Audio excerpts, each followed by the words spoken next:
Ni sawa tu, utanisamehe. Mkiwa na dadangu hapa Masawe Japani, tutaendelea kuwapokeza wananchi wapendwa ambao tayari wamejimwaya katika uga huu wa Uhuru Gardens, miziki kochokocho. Kwa sasa wale ambao tunawatizama kutoka upande ule wa studio si wengine bali ni vijana ambao wameweza kutolewa katika kaunti tofauti tofauti na Tume ya Muziki ya Kitaifa ama ukipenda the Permanent Presidential Music Commission, ambao waliweza kugundua kuwa vijana wana talanta ambazo kwa njia ya kipekee wameweza kuzipalilia, na hivi karibuni zitakuwa ajira kamili kwa vijana hawa. Wanapoendelea kujiandaa, ninaomba kuwataja ili muweze pia Masawe na mwenzangu mzazi kutuguzia kidogo yale mengi mazuri ambayo taifa letu limeweza kuyafanya. Kundi la kwanza litakuwa ni Big Tunes Band wakituletea Twaiombea Kenya, watafuatwa na Maarufu Band wakituletea Tuimbe. Kisha baadaye tutakuwa na Sanazizi Band wakituletea Kenya on Top, alafu baadaye tutakuwa na Maria Mboga performing Furaha ya Yesu. Kisha tutakuwa na Usawa Band wakituletea wimbo Usawa, alafu tutakuwa na Shekere Band ambao watatuletea Kenya Tunakupenda. Kisha hatimaye tutakuwa na Kudos Internationally Band wakitupa usalama, mziki ambao umepikwa ukapikika. Niko na matumaini uko tayari kupakuliwa. Naam, kama ulivyosikia yako mengi sana ambayo naamini kwamba yatawafurahisha. Kwa hivyo kwa muda wote ambao utakuwa hapa katika uwanja huu wa Uhuru Gardens, kuwa na uhakika kwamba leo inakwenda kuwa siku ya kumbukumbu. Itakumbukwa kwa yale yote ambao mtakuwa mnashuhudia. Usisahau kwamba kilele cha sherehe hizi ni hotuba ya Mheshimiwa Rais, lakini kabla ya hapo tumewaandalia burudani la kukata na shoka. Dadangu Masawe, tukizungumza kuhusiana na maendeleo ambayo taifa yetu imeweza kupiga ni mengi sana, sekta mbalimbali, yako mengi ya kujivunia, na naamini wewe pia katika sekta ya wanahabari kuna mengi ambayo unaweza ukayazungumzia na pia kuyasherehekea.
vijana home vile tuna shine. Na ni kazi nzuri kwa viongozi, masomo bora mpaka ulinzi, kuhama Kenya haki siwezi.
Kabla hatujaendelea, asanteni sana. Hao unaowaona hapo ni waimbaji wa bendi mbalimbali ambao wataendelea kutupatia burudani muda sio mrefu, ila kabla hatujaendelea mbele, ningependa kwanza tuweze kutazama makala ya Je, wajua?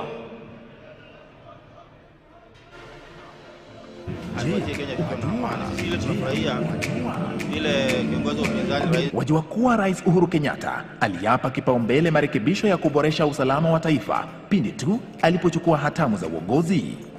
Kwa miaka 10 sasa, serikali ya Rais Kenyatta imewekeza vilivyo kuboresha sio tu usalama wa taifa, bali pia maslahi ya walinda usalama. Kupitia uwekezaji mwafaka, marekebisho yamefanywa katika shughuli za usajili wa maafisa wa usalama ili kuboresha huduma zinazotolewa kwa wananchi. Idadi ya maafisa wa usalama wanaosajiliwa kila mwaka sasa imefikia 10,000 ikilinganishwa na miaka ya hapo awali. Hii inamaanisha kuwa tangu mwaka wa 2013 maafisa wa usalama 1,100 wamesajiliwa. Serikali ya Rais Kenyatta pia imeboresha vifaa vinavyotumiwa na maafisa wa usalama kupitia uwekezaji katika teknolojia ya kisasa ili kurahisisha utendakazi. Uwekezaji pia umefanywa na serikali ya Rais Uhuru Kenyatta kuhakikisha maafisa wa usalama wanapata huduma za afya za hali ya juu. Hii ni pamoja na uwekezaji katika kuwapa maafisa wa usalama makazi bora. Ili kuhakikisha kuwa wananchi wanahudumiwa kwa urahisi na kwa muda unaofaa, maafisa wa polisi sasa wana magari ya kutosha. Kenya pia inajivunia maabara ya kisasa ya uchunguzi ambayo ni ya kipekee katika eneo hili, yani Forensics Lab. Katika juhudi za kuhakikisha huduma za serikali zinamfikia mwananchi, maafisa wa kiserikali wa ngazi tofauti, yani National Government Administration Officers, wamekita kambi mashinani. Machifu katika maeneo mbalimbali wanatekeleza wajibu wao vilivyo, kwani sasa wana mengi yanayorahisisha utendakazi wao kama vile pikipiki za usafiri. Ni wazi kuwa Kenya imepiga hatua kubwa katika kuboresha usalama wa nchi, maslahi ya walinda usalama na utoaji wa huduma kwa wananchi kama alivyoahidi Rais Uhuru Kenyatta. Sasa wajua.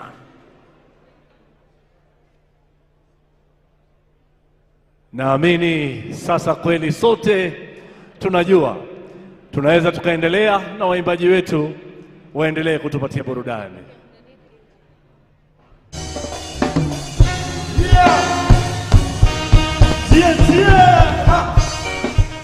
Sana sisi wale wasee PMC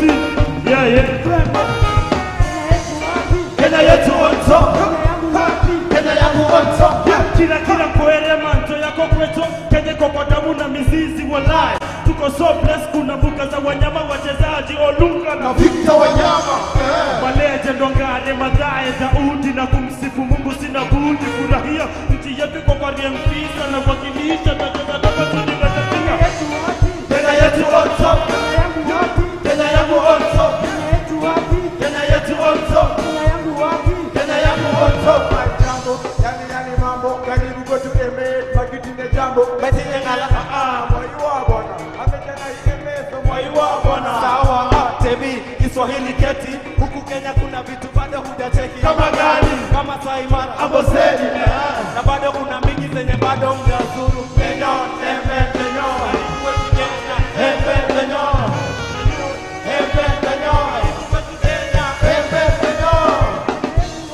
Kenya yetu on top, Kenya yangu on top, Kenya yetu on top, Kenya yangu on top. Kenya rada safi tuko rien kama bullet, Kenya tunang'aa kama nuru gizani. Toka bara hadi pwani Mombasa, tazama mazingira yetu ya kutia bomba. Siku na mchana twajikamba kinara, hakuna matata, huku tuli raha. Jeshi letu shwari na tulinda ka Ikulu, piga sana zote na shukrani kwa Mungu. Nchi yangu mambo yenu Kenya yangu On top, wanapiga job. kama kwa Mkenya, kweli naipenda kwa madai sidondoki. Ujumbe sina wako Kenya yetu wapi? Kenya yetu on top, Kenya yangu on top, Kenya yetu on top, Kenya yangu on top. Wetu walitupigania Kenya yetu iko hapa sisi kwa dunia. Mashujaa wetu walitupigania Kenya yetu iko hapa sisi kwa dunia. Daima Mkenya anajivunia, naipenda tena naivunia. Daima Mkenya anajivunia, naipenda tena naivunia. Daima Mkenya anajivunia, naipenda tena naivunia. Daima Mkenya anajivunia, naipenda tena naivunia. Naipenda tena naivunia. Naipenda tena naivunia. Naipenda tena naivunia. Naipenda tena naivunia. Kenya yetu on top, Kenya yangu on top, Kenya yetu on top, Kenya yangu on top, on top, on top, on top, on top.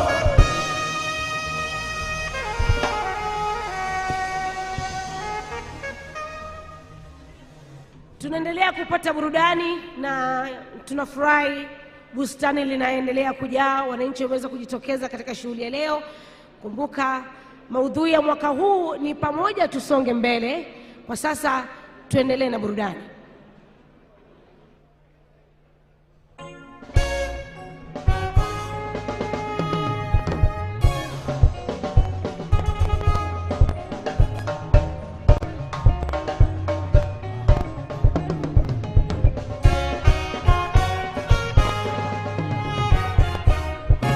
Furaha ya Yesu, wanadamu tukipendana.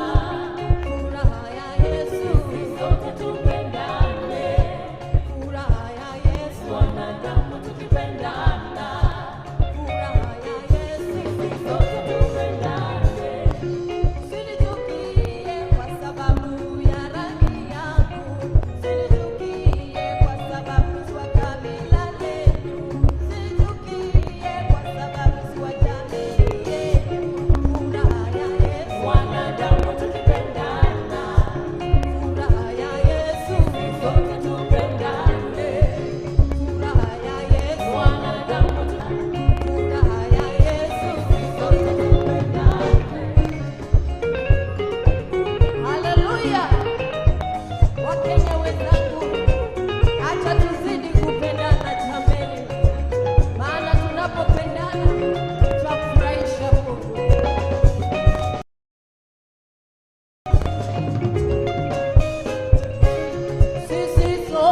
usawa, usawa bila ubaguzi, usawa, usawa, usawa bila ubaguzi. Vijana ni macho ya kesho na serikali tuadilia kwenye sekta zote tofauti. Tuwe viongozi wema wa kesho, tuwe viongozi wa leo. Na ifikapo kwenye siasa, ndio wanawake tumepewa kipaumbele, tumepewa nafasi, kuona vyeo serikalini, kuongoza nchi yetu isiyokuwa na ubaguzi. Kenya, Kenya, nakupenda. Kenya nakusalutu, sote tuseme usawa, usawa, usawa, usawa bila ubaguzi, usawa, usawa, usawa bila ubaguzi. Sote tuko sawa, aliye bora hakuna. Usawa, usawa, usawa bila ubaguzi.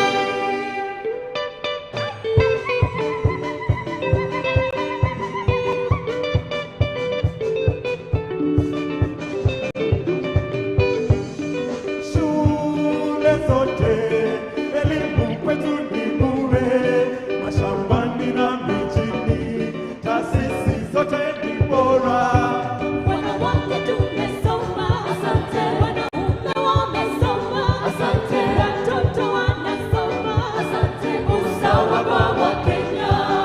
Wanawake tumesoma, asante. Wanaume wamesoma, asante. Watoto wanasoma, asante. Usawa kwa Wakenya. Sibitari, malezi, Karibu, mama imefwese valipa, Singuta, mapapa na bose valipa. Singuta. Usawa ni kwa bila ubaguzi, Usawa ni kwa bila ubaguzi. usawa ni kwa bila ubaguzi. Usawa ni kwa bila ubaguzi. Sika siku vijana kondoranga, Wakenya tunafurahia serikali. usawa kuzi ofisi zombu Kenya, Wakenya tunaishukuru serikali. usawa kubantu bose bokoreka, Wakenya tunajivunia serikali. usawa kwa wananchi unafanyika. Wakenya tunasherehekea serikali. Ukisikia melodi ya Kikuya, unatayarisha mabega. Si, si, si, kama weka, kama weka, kama weka, kama weka.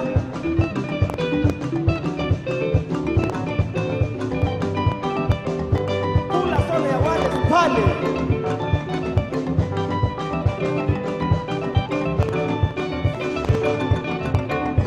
Usibitari malezi, Karibu, mama imefwese valipa, Singuta, mapapa na bose valipa. Singuta. Usawa ni kwa bila ubaguzi, Usawa ni kwa bila ubaguzi. usawa ni kwa bila ubaguzi. Usawa ni kwa bila ubaguzi. Kenya.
Asante, asante sana vijana wetu. The young men and women just performing are part of a talent development program organized by the government of the Republic of Kenya through the Permanent Presidential Music Commission. Niombe kwa heshima wananchi, niombe kwa heshima sana wale wameingia pale kwenye watoto, tuweze kupea watoto wetu nafasi. Kwa heshima, wale wameingia pahali watoto wa shule wameketi, kwa heshima tuondoke, tupe watoto nafasi.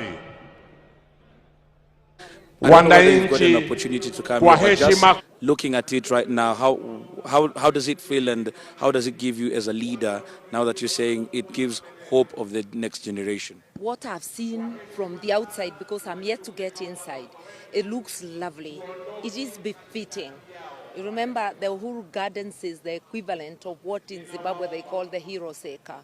It is befitting that it be looking the way I'm seeing it look. This is the first time we are coming here. We want to see it, and I think it's been a great move.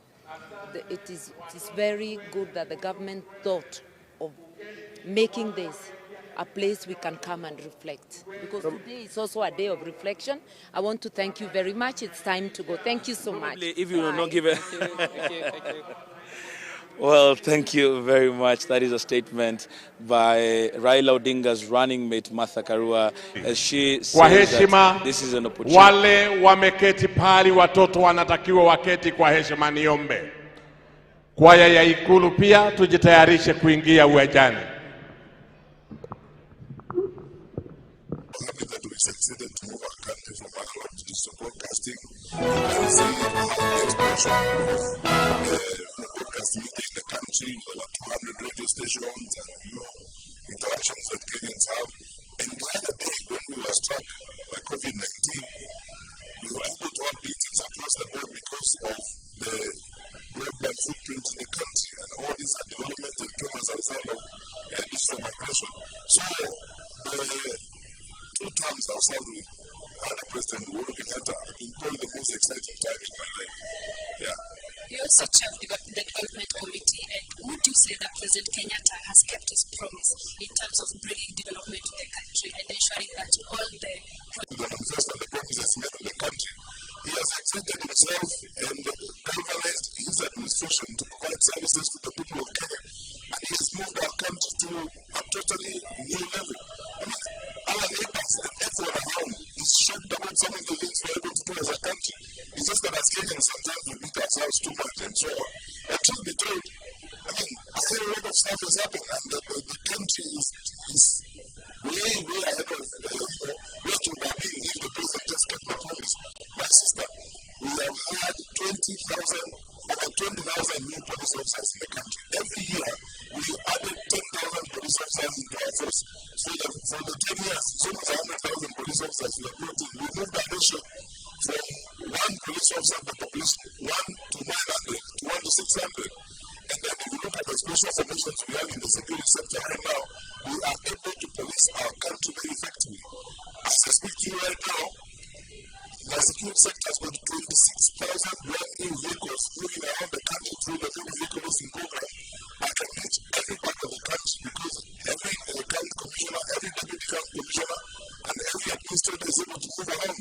We can talk about this in 2013. I mean, we came to government when police officers were pushing vehicles, sometimes they're on the fuel, sometimes they cannot get some places, but that's not something we talk about these days. Our new acquisitions and the capacities that we have built, that's why we are able to go to every nook and corner of the country and provide security to our people. Even the challenges we face, whether it's on gun rustling, community clashes, and so on, they are far too insignificant to even talk about compared to where we were in 2013. And we are dealing with them. Where they come up like Marsabit, where they come up like in New Market, we are present, we are designing methods of combating them, and we keep our country peaceful. So the president has kept his promise. Probably actually more than kept his promise. Yeah. Asante sana. Kipi madarakani?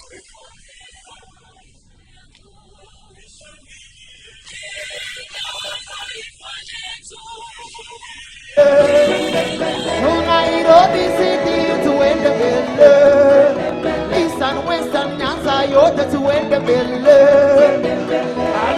kila mtu, sote tuende mbele.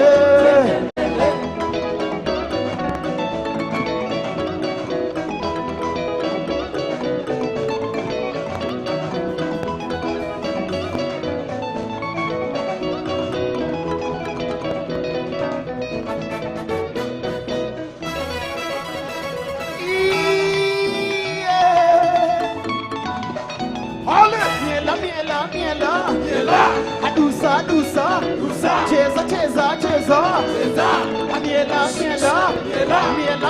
Miela. Sana, asante sana. Tunaendelea kuhakikisha ya kwamba mitambo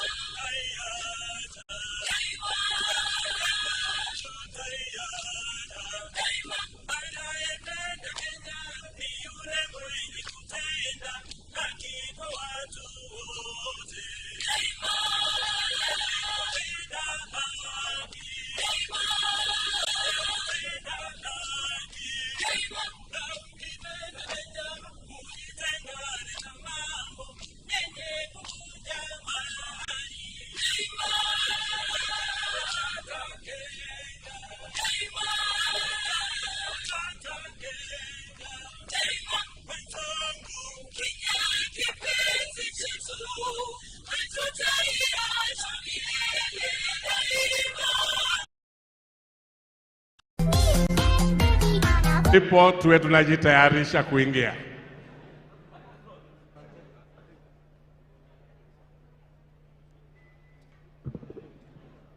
Naam, wakiendelea kujitayarisha wanabendi wetu, tunaweza endelea wale vijana wetu ambao walikuwa wanaendelea kututumbuiza. Tafadhali tuendelee.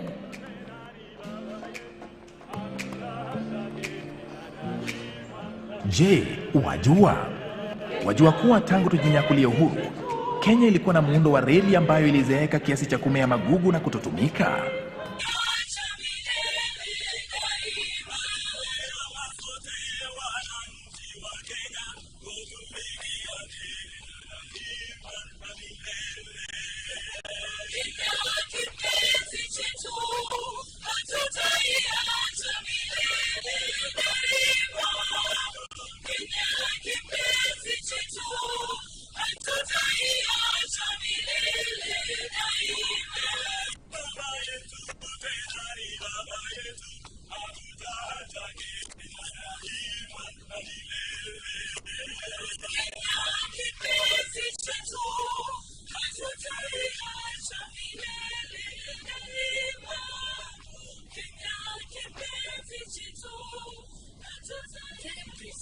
How has it been serving alongside President Uhuru Kenyatta in those years that have been?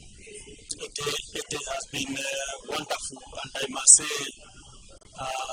serving under President Uhuru Kenyatta has really, as a person, given me a lot of self-fulfillment, in the sense that I have served when it is my last part of service in public service.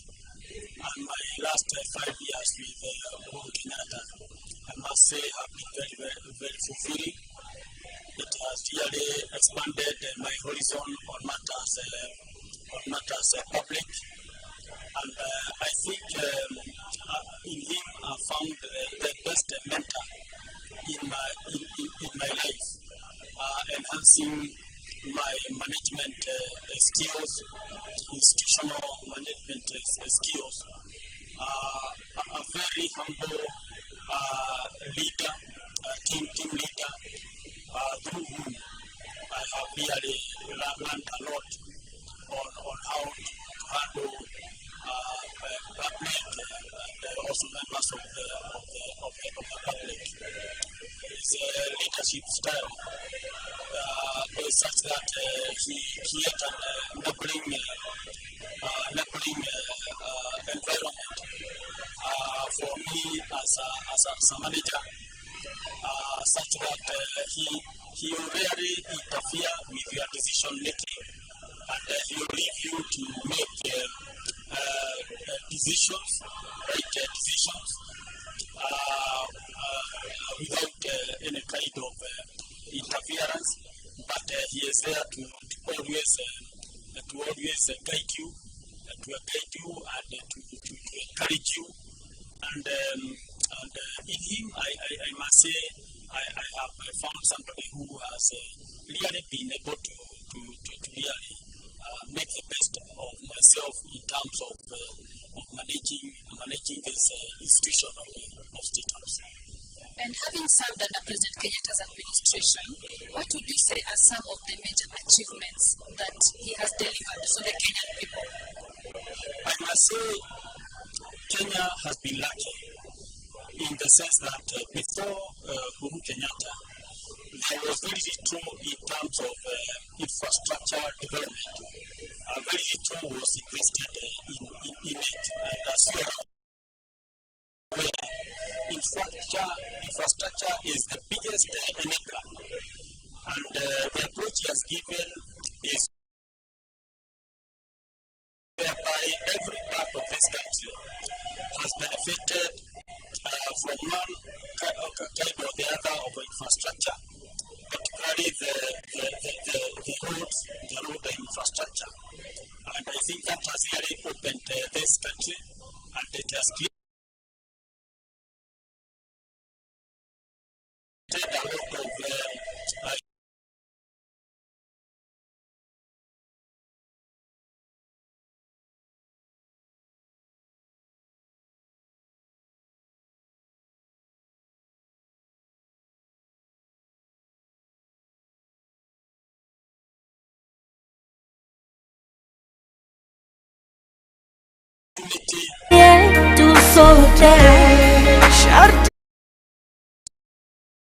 and then the other contribution that he has made is institutional development. He has really made sure that he has really strengthened our public institutions and education, institution and security. And if I may point out the aspect of SARS and other security agencies have houses to live in. But it is during this time that we have seen a systematic program to have security agencies have good accommodation, good equipment, good vehicles, and good salaries. And in that score, I think he has scored very high. And finally, would you say that President Kenyatta has kept his promise to the Kenyan people and everything he said he would deliver? If there was a way of giving him 100% mark, I think because he has been wholesome, and what he Barabara ya Expressway inawapa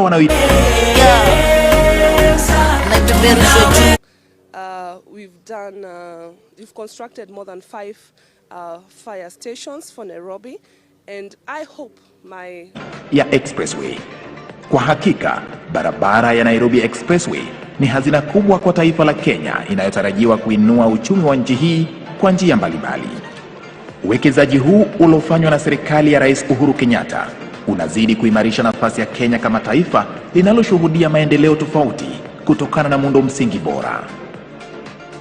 Sasa wajua. Simama, Wakenya wote simama. DJ simama, wewe shujaa simama.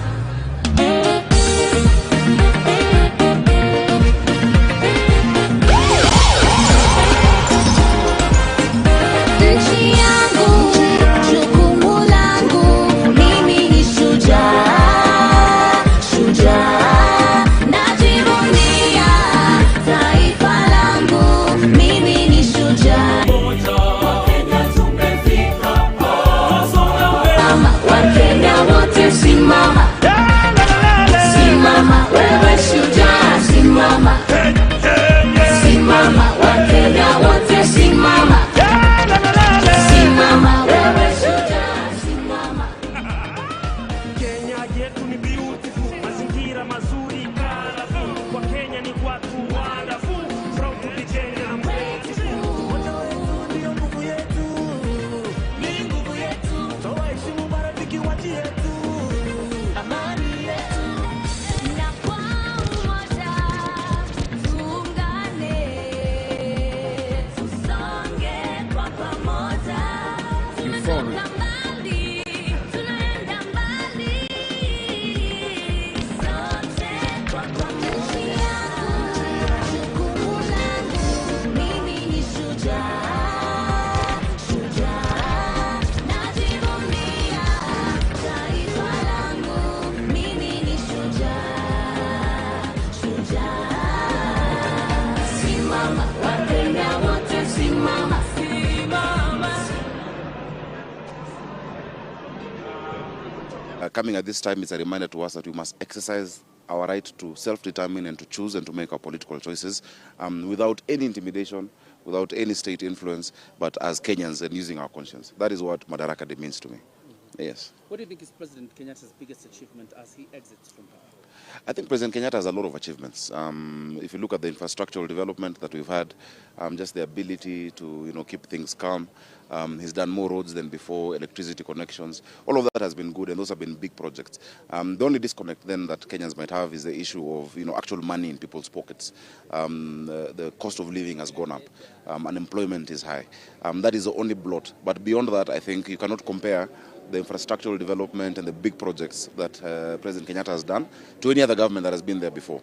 Now, what we want to focus on now, moving forward, is how we translate that into money in the pocket and employment for our people, hope and opportunities for Kenyans going forward. We're in the process of Thank you very much. There's a question of how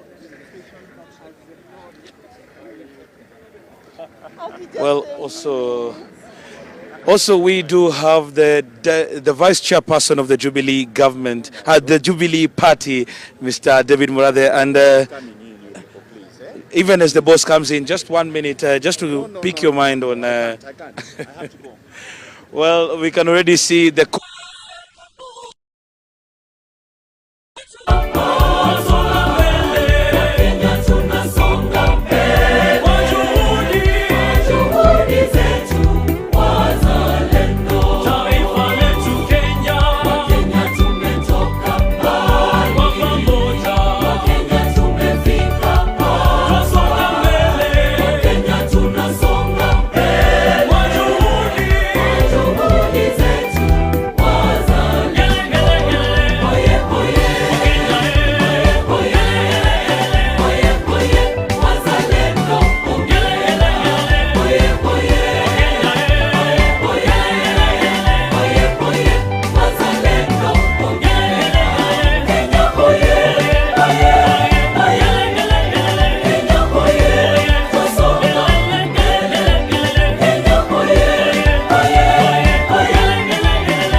Okay, but surely you get worried when a civil servant says that he has data of 60% in favor of one side and the other. When you see top civil servants beginning to talk as if they already are determined and they've even forgotten their call of duty, they are no longer neutral. Those are not good signs for a transition process. And I'm not speaking anything strange here. I mean, watching Citizen TV yesterday and the interview of people like Kibicho and what have you, these are people who are already taking sides. They've taken sides. You can read it. It doesn't need anybody to know that it's so obvious and it's so plain. So these are the things that I think the president should speak to and say that he is assuring Kenyans that there shall be free and fair elections.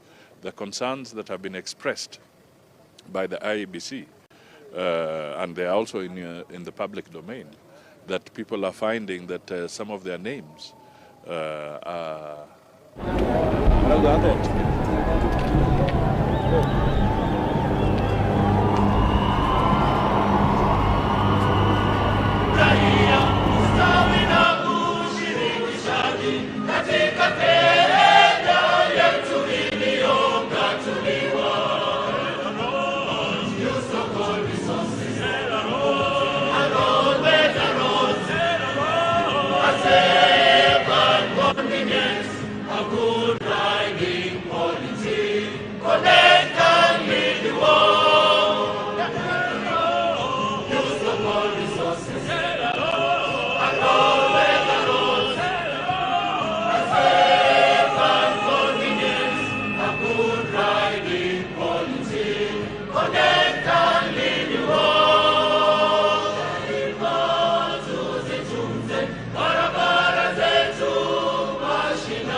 Asante sana kwaya Ikulu, barabara mashinani.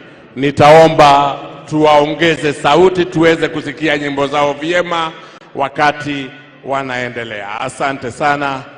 Reli zetu za Kenya kama mtaweza. Reli zetu za Kenya. Judy Munyinyi, we consult kindly hapa chini.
tutaboresha miji na umoja.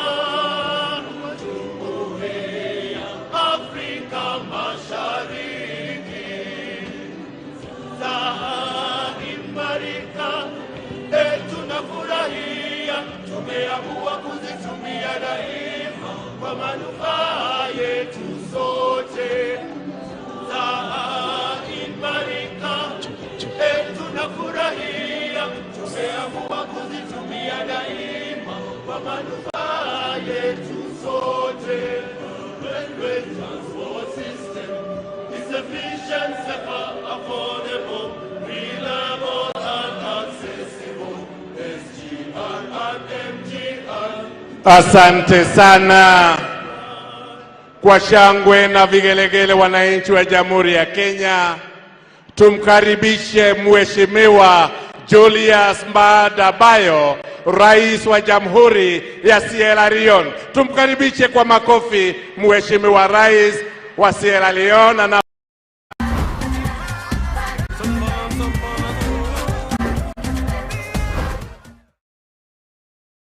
Take charge of your rides and feel free to make your own decisions. With InDriver, you decide how you ride. Kuna nguvu zangu najitolea kwa huduma, nielekezwe na wimbo wa taifa. Tayari, tayari.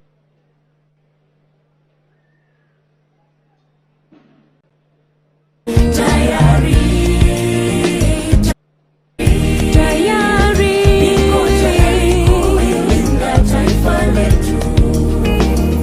Raisi wetu, ahadi yangu ni uaminifu, kwani uongozi unatoka kwake Mungu.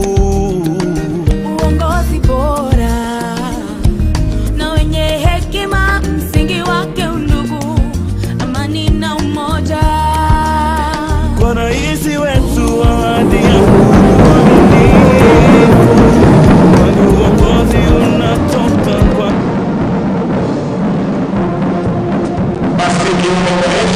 sote tuweze kusimama kwa ajili ya bendera ya kikosi kinacho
vyombo hivyo.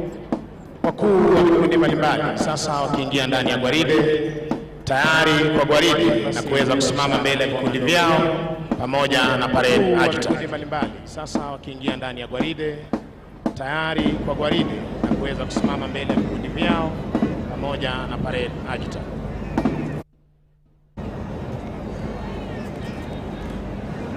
Tayari kwa gwaride na kuweza kusimama mbele ya vikundi vyao.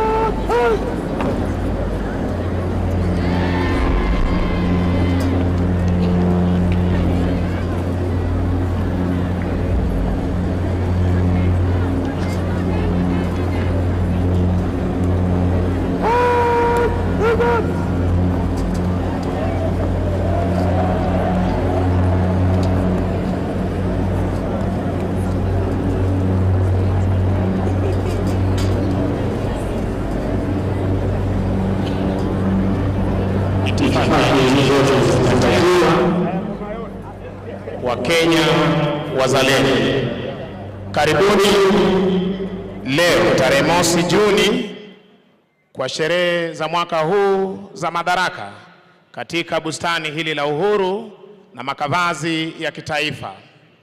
Wima uwanjani ni majeshi ya ulinzi ya Kenya, mavazi ya samawati jeshi letu la wanaanga, mavazi mekundu jeshi letu la nchi kavu na mavazi meupe jeshi la wanamaji. Mkuu wa gwaride hii ni Luteni Kanali Evans Oduma. Kikundi cha kwanza cha jeshi letu la wanaanga kiko chini yake Meja Douglas Wanjoi Mwangi. Kikundi cha pili cha jeshi letu la wanaanga kiko chini yake Captain Boniface Kimeli Magut. Kikundi cha tatu cha jeshi letu la nchi kavu kikosi cha 21 kiko chini yake Meja Paul Josh Ide. Kikundi cha nne cha jeshi letu la wanamaji kiko chini yake Meja Daniel Mogaka Nyakamoro. Parade Adjutant Captain Mark Asakania Muliro. Anayebeba bendera iliyofahari ya jeshi letu la wanaanga kikosi cha Moi Airbase Luteni Deacon Michael. Parade RSM Warrant Officer 1 Franco Leparsalachi. Mziki unazidi kuporomoshwa na bendi za majeshi ya ulinzi chini yake Captain Peter Kimeu, mkurugenzi wa mziki jeshi la wanaanga, akishirikiana naye Captain Joseph Mturi atakayemkaribisha Mheshimiwa Rais kwa parapanda. Senior Drum Major Warrant Officer 2 Rafael Kibisu akishirikiana naye Sergeant Moses Bet, Sergeant Tony Kiplimo, Koplo Moses Lemashon wa jeshi letu la wanamaji. Flagstaff iko chini yake Meja Ismail Olwal, kushirikiana naye Meja Peter Msumba Etiang. Jukwaa la Rais liko chini yake Sergeant Mwangi. Band Masters Warrant Officer 1 Mwangi akishirikiana naye Warrant Officer 1 Njeru, Warrant Officer 1 Ndiritu pamoja na Warrant Officer 1 Kinyanjui. Basi wananchi kupata kusubiri kuwasili kwa mgeni wetu rasmi, Rais wa Jamhuri ya Kenya na Amiri Jeshi Mkuu wa majeshi yote ya ulinzi ya Kenya. Tutapata burudani kutoka kwa bendi za majeshi ya ulinzi na hali kadhalika bendi ya Maroon Commandos. Maroon Commandos tafadhali.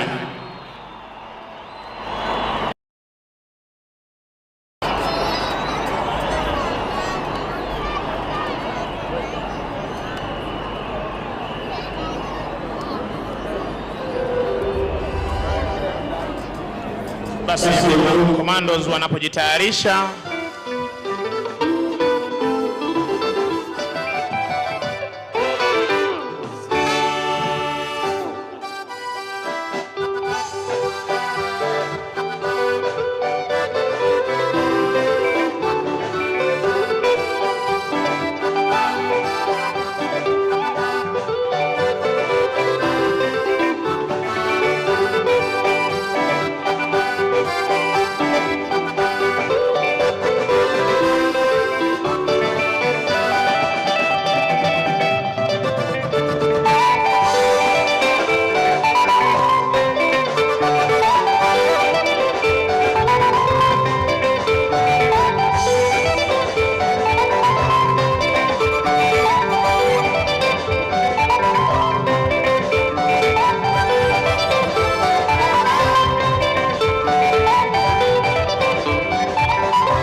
nchi yangu Kenya naipenda sana, Afrika mzima, duniani kote Kenya ni mama yangu. Kenya nchi yangu, Kenya naipenda sana, Afrika mzima, duniani kote Kenya ni mama yangu. Naipenda Kenya ni nchi yangu. Naomba wananchi tushirikiane tuijenge nchi yetu, tushirikiane tuijenge nchi yetu.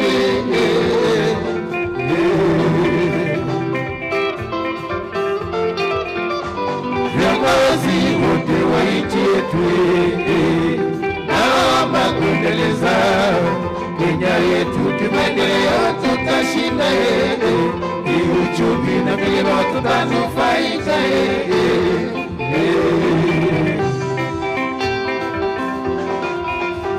Naipenda Kenya ni nchi yangu, naomba wananchi shirikiane tuijenge nchi yetu, shirikiane tuijenge nchi yetu.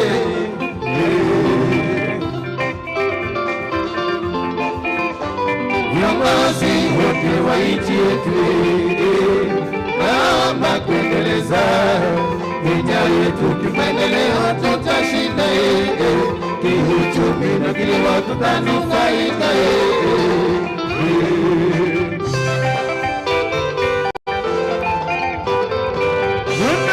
Tucheze na wana Maunde, tucheze na wana Commandos, tucheze na wana Maunde, tucheze na wana Commandos.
Naipenda sana, ulimwenguni kote Kenya imesifika sana. Kenya ni nchi yangu, naipenda sana, ulimwenguni kote Kenya imesifika sana. Kenya ni nchi yangu, naipenda sana, ulimwenguni kote Kenya imesifika sana. Kenya ni nchi yangu, naipenda sana, ulimwenguni kote Kenya imesifika sana.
naipenda sana, ulimwenguni kote Kenya inasifika sana.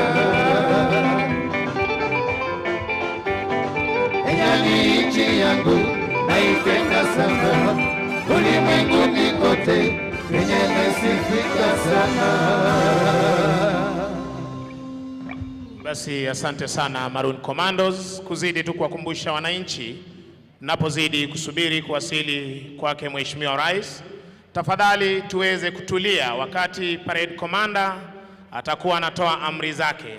Wakati wowote parade commander atakuwa ametoa amri zake, najua ni furaha isiyo na kifani, japo ninaomba muweze kutulia. Maroon Commandos, tuendelee tafadhali.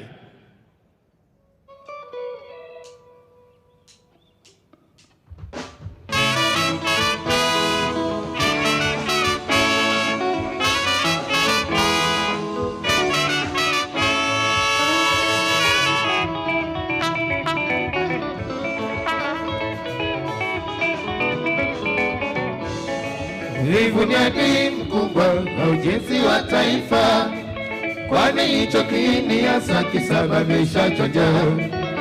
Ewe ndugu yangu, amka kumekucha, kamata jembe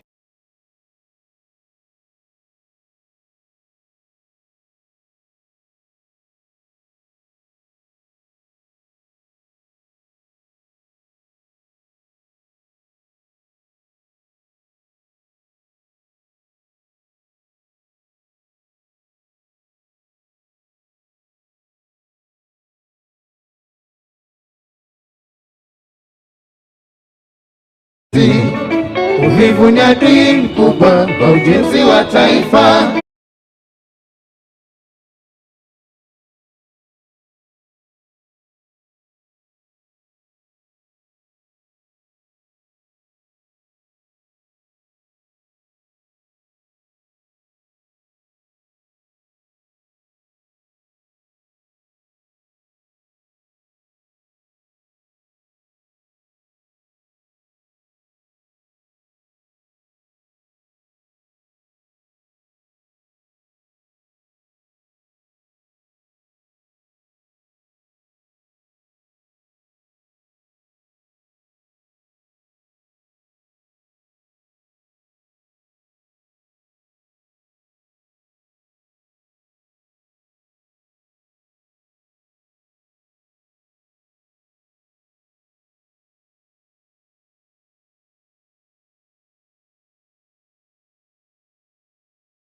Vishachoja, ewe ndugu yangu, amka kumekucha, kamata jembe na panga, twende shamba. Hata wewe mwanangu, amka kumekucha, kwani hizi ndizo saa za kwenda shule.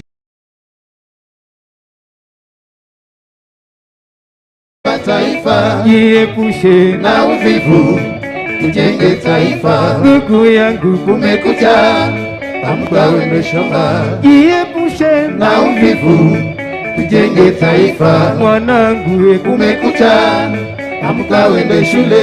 Elimu ndio msingi wa maendeleo. Karani kumekucha, amka uende kazi.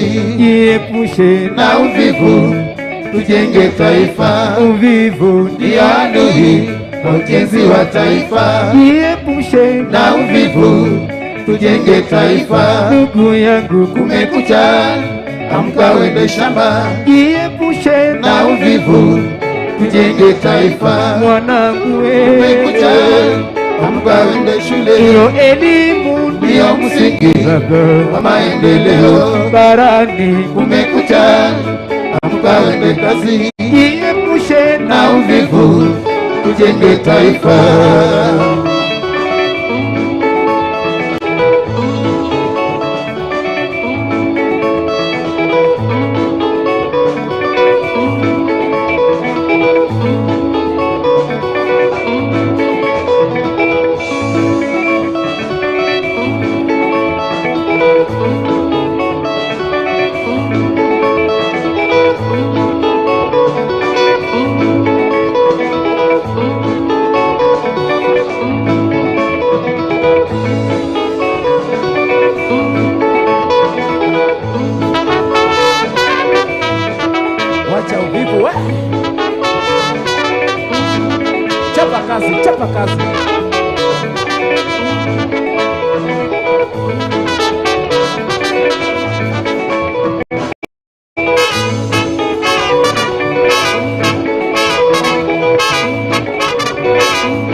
Basi Maroon Commandos, msichoke kuzidi kutuletea burudani, na naomba kwa heshima tuendelee kupata burudani hadi atakapojiunga nasi mgeni wetu rasmi, Rais wa Jamhuri ya Kenya.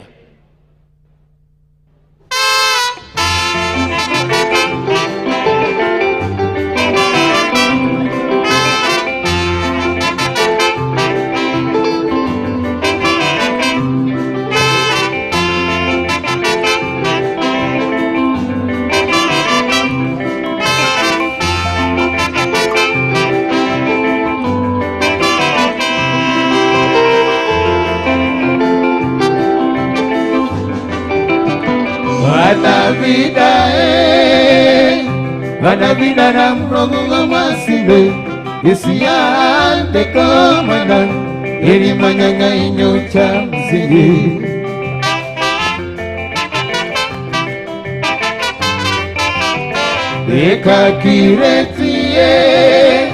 ekakiretie amsedilie inagoibane chini pinana yukuandikia na barua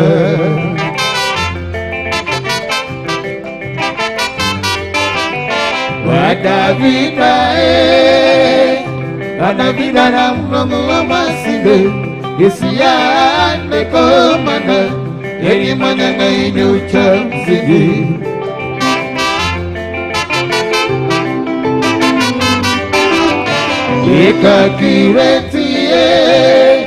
Ekakiretie amsedilie inagoibane chini pinana yukuandikia na barua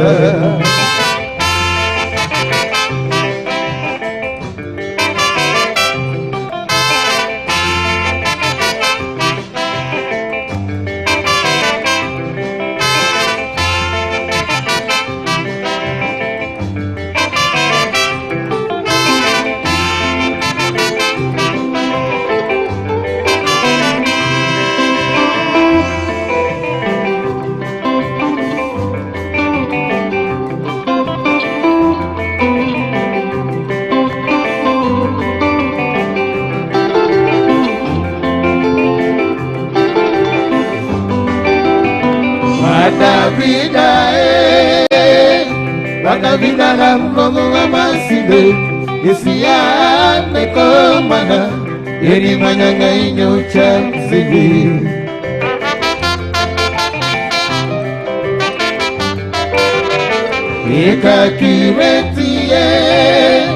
Ekakiretie amsedilie inagoibane chini pinana yukuandikia na barua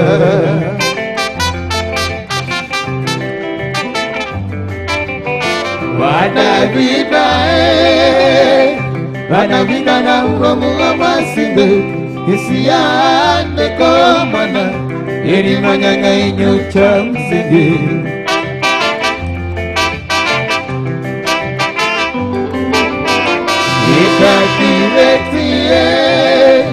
Ekakiretie amsedilie inagoibane chini pinana yukuandikia na barua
Asante sana Maroon Commandos.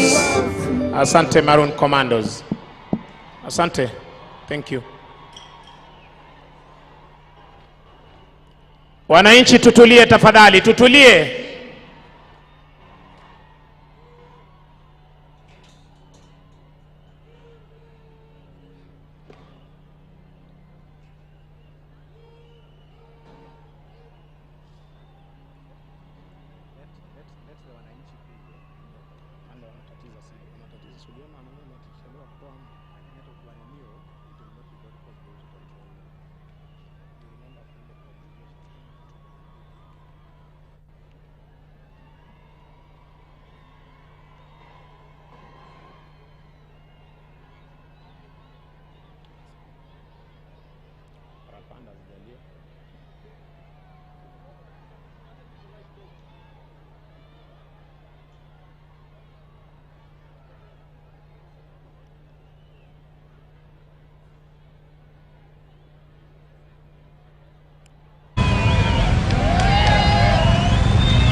Kwa parapanda hizo ninaomba kwa heshima tuweze kusimama kumkaribisha Mheshimiwa Rais hapa uwanjani tukiongozwa na bendi yetu ya Maroon Commandos na mpisha mwenzangu.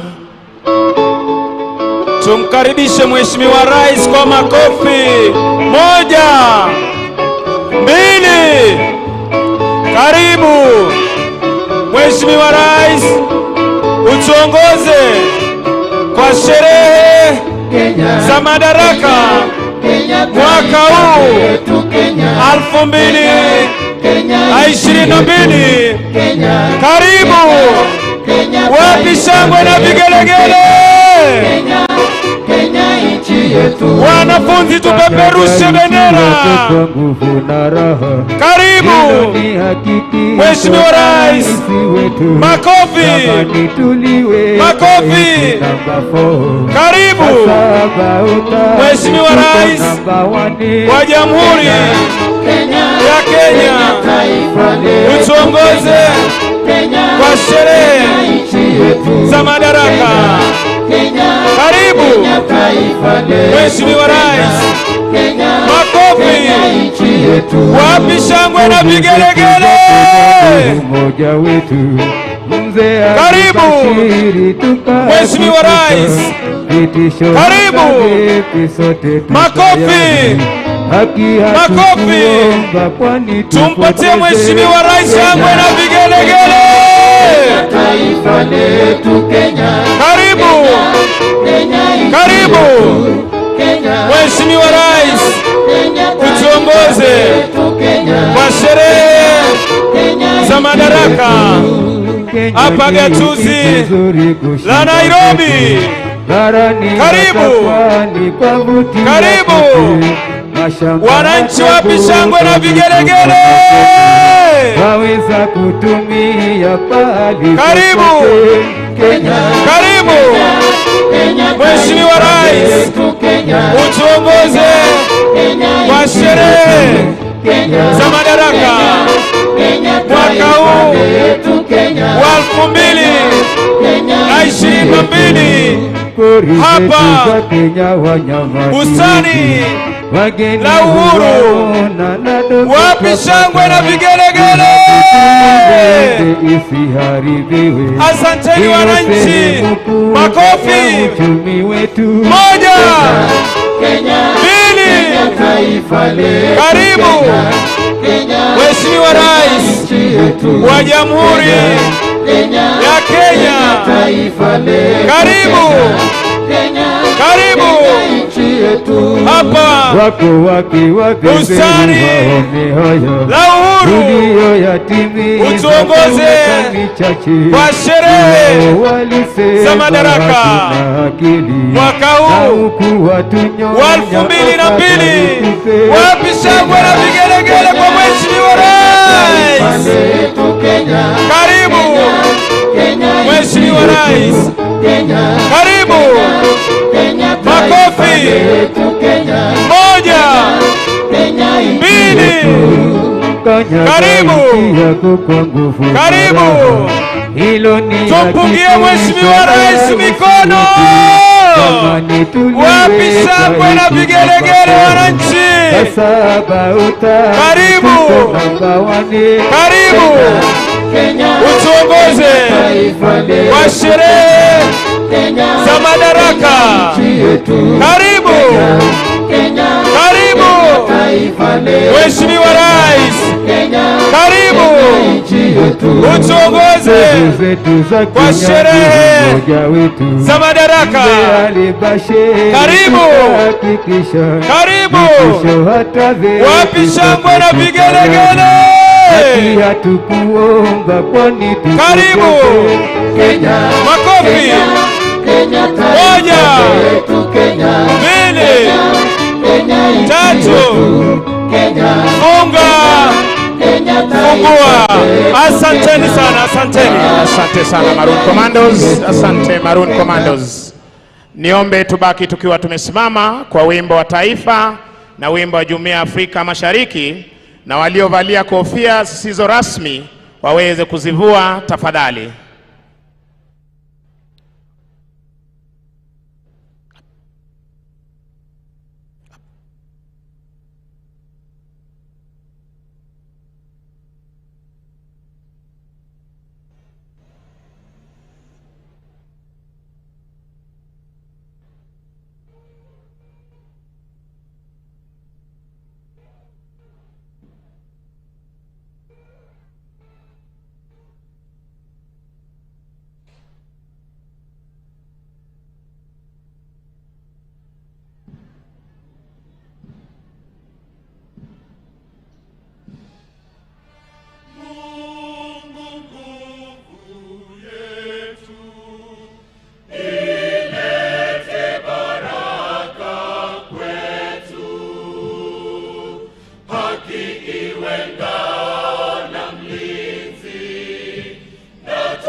Mkuu wa gwaride hii sasa kija kumwomba kwa heshima Rais wa Jamhuri ya Kenya na Amiri Jeshi Mkuu wa majeshi yote ya ulinzi ruhusa ya kuweza kukagua gwaride lililoandaliwa na majeshi ya ulinzi.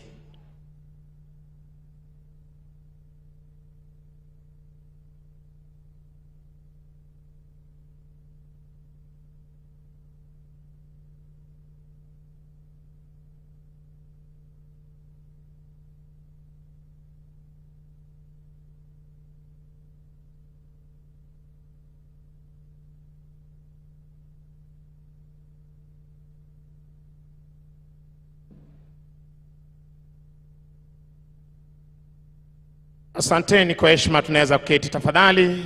Anayemsindikiza Mheshimiwa Rais ni Mkuu wa majeshi ya ulinzi Jenerali Robert Kibochi.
bendera ya kikosi kuwa mbele ya gwaride unavyoshuhudia hivi sasa kutoka kwake Kala Officer pamoja na parade RSM.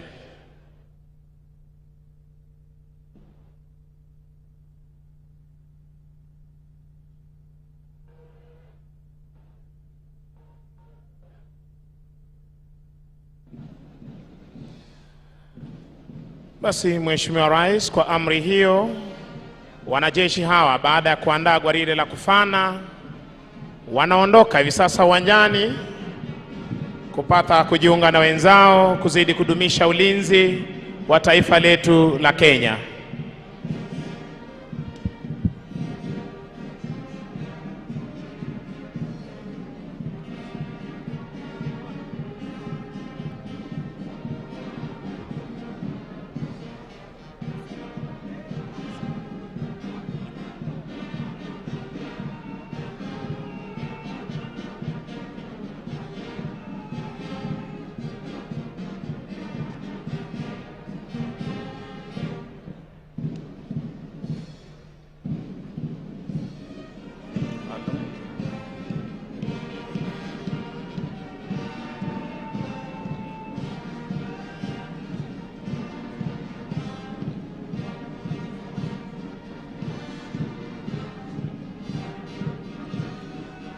Mheshimiwa Rais, mkuu wa gwaride hii Luteni Kanali Evans Oduma.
Mheshimiwa Rais, linafuata gwaride la vikundi likiongozwa na jeshi letu la nchi kavu chini yake Major Stephen Nyamboga.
Mheshimiwa Rais, kikosi kinachofuata National Police Service General Service Unit.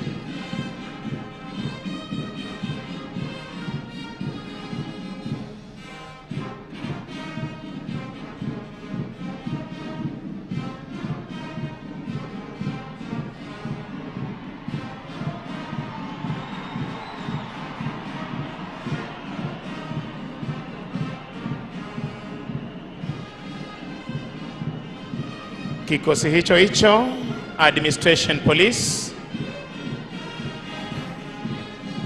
wakifuata hivi sasa.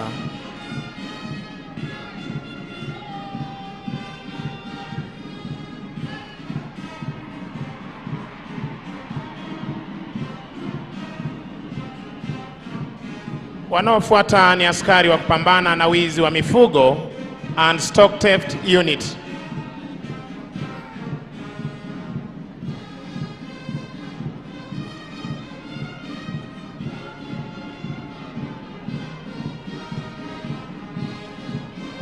Mheshimiwa Rais, kutufungia gwaride la vikundi ni Border Patrol Unit wakiwa katika magwanda yao mazito ya kikazi.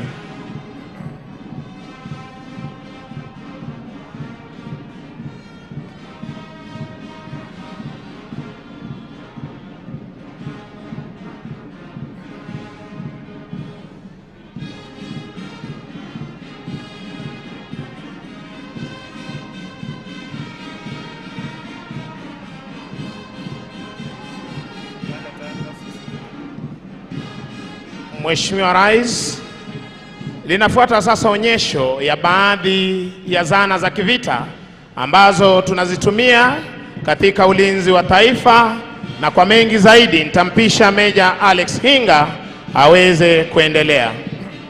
Shukran sana.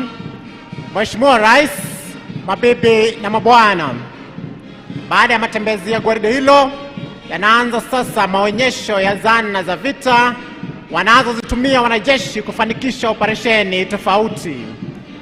Yanayotangulia hivi sasa ni brigade za majeshi yetu ya nchi kavu almaarufu the infantry. Wanatangulia hapa na magari aina ya deraya, ukipenda armored personnel carriers. Haya ni magari ambayo yametengenezwa kwa vyuma maalum ili kuzuia risasi, vilipuzi au mabomu, na vile vile huwezesha wanajeshi wetu kufika kwa haraka wanakoenda vitani, huku wakipigana na bunduki ambazo zimeangikwa bavuni ama paani mwa magari haya.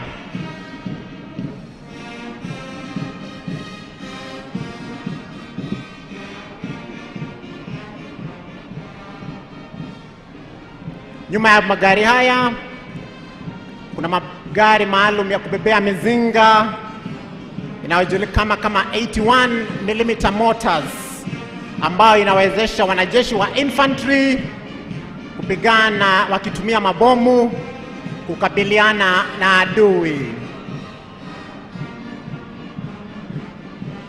Azma ya askari wa infantry ni kumshinda adui huku akitumia mbinu mahususi za luteva au maneva, kwa kimombo manuva, na wanajeshi hawa wako na uwezo wa kupigana usiku na mchana, mahali popote, kwa hali zote, na pia kwa hali zote za anga wakitumia vifaa hivi.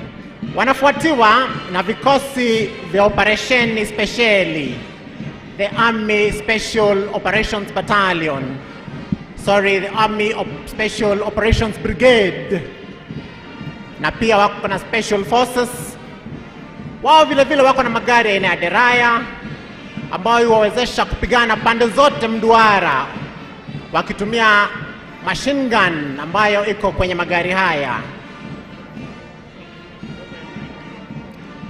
Wanayo pia magari speciali aina ya Spartan, pia ni deraya ambayo inatumika katika kukabiliana na magaidi, anti-terror operations.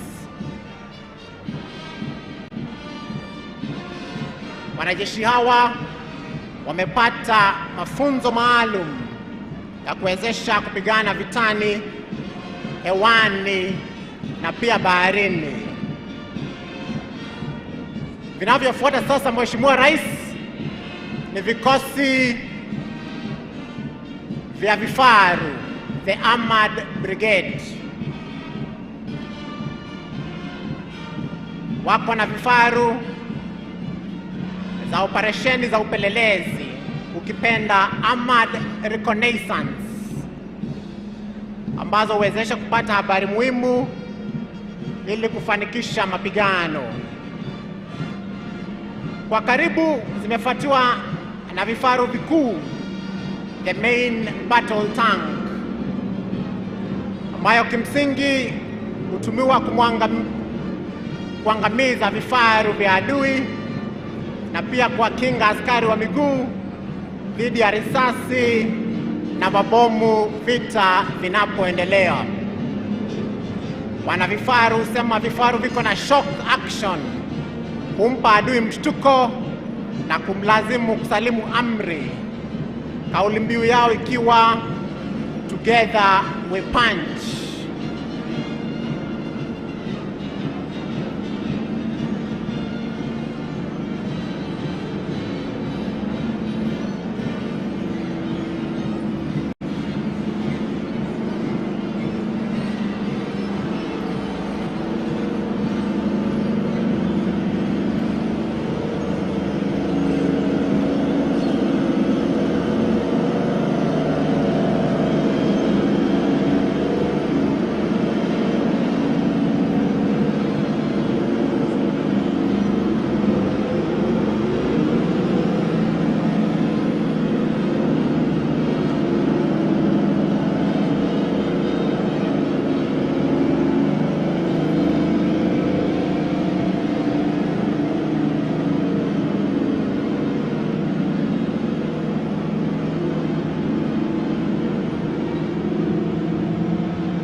Wana vifaru wamefuatiwa na vikosi vya wanamizinga, the Artillery Brigade, ambao wamejipanga kwenye umbo la chembe cha mshale, arrowhead formation.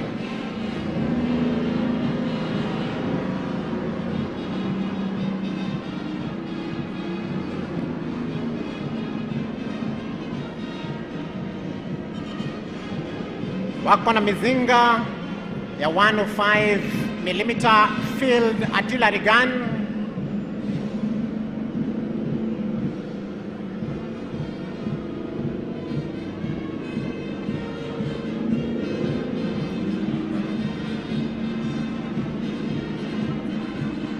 pia wanatuletea mizinga yenye mitutu pacha, the twin cannon mount, ambayo inatumika kukabiliana na ndege za adui.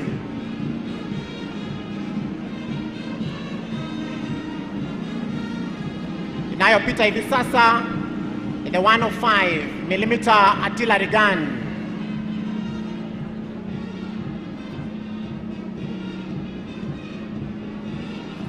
Inafuata the double barreled twin cannon mount.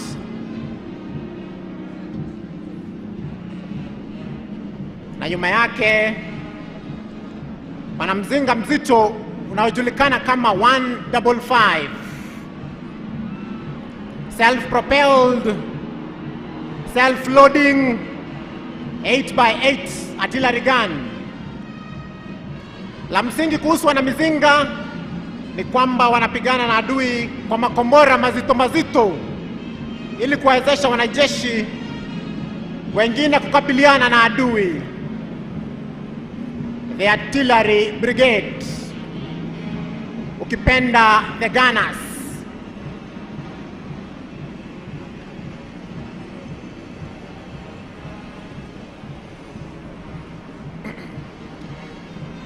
Napita mzinga wa 155.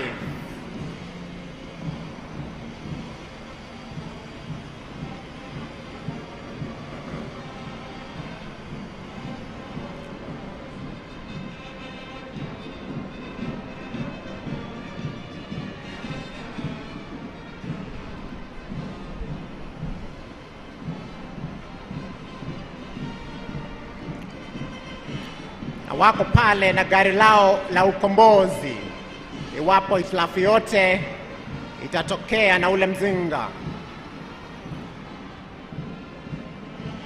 Wanaofuata Mheshimiwa Rais ni kikosi cha mawasiliano, the Kenya Army Corps of Signals, ukipenda the Communication Warriors.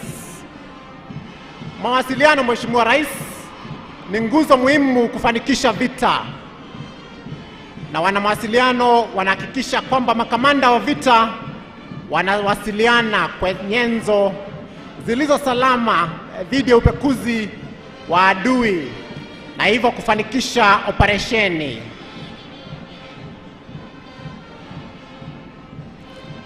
Vifaa ambao vimeangikwa juu ya magari haya ni vifaa vya satellite ambavyo vinawezesha wanajeshi wetu kuwasiliana popote walipo duniani, na mashine ambayo inapita inajulikana kama the Tactical Mobile Communication Center, TMCC. Wanafuatia sasa vikosi vya wahandisi wa kijeshi, the Engineers Brigade. Wanavyo vifaa vya kuweza kuunda njia nyikani na misituni ili kuwawezesha wanajeshi wetu kupita. Pia huwajengea madaraja. Tunaliona hapa daraja moja lililojulikana kama the Medium Girder Bridge ambalo huwawezesha wanajeshi wetu kuvuka mito.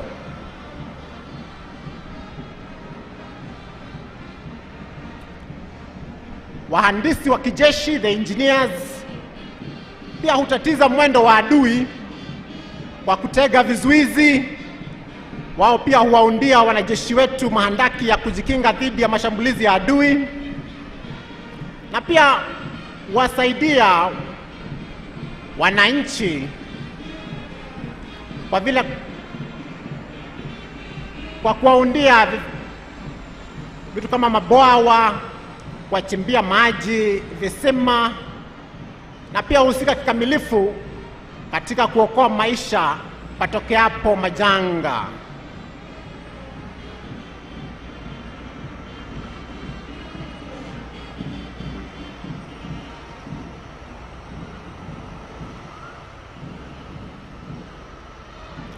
Wakiwa kwenye vita wanafanya the combat role, kazi ya kijeshi.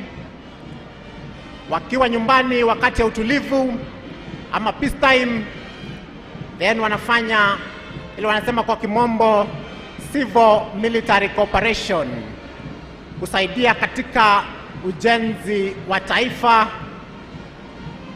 na pia kuwasaidia wananchi wetu wanapopata majanga.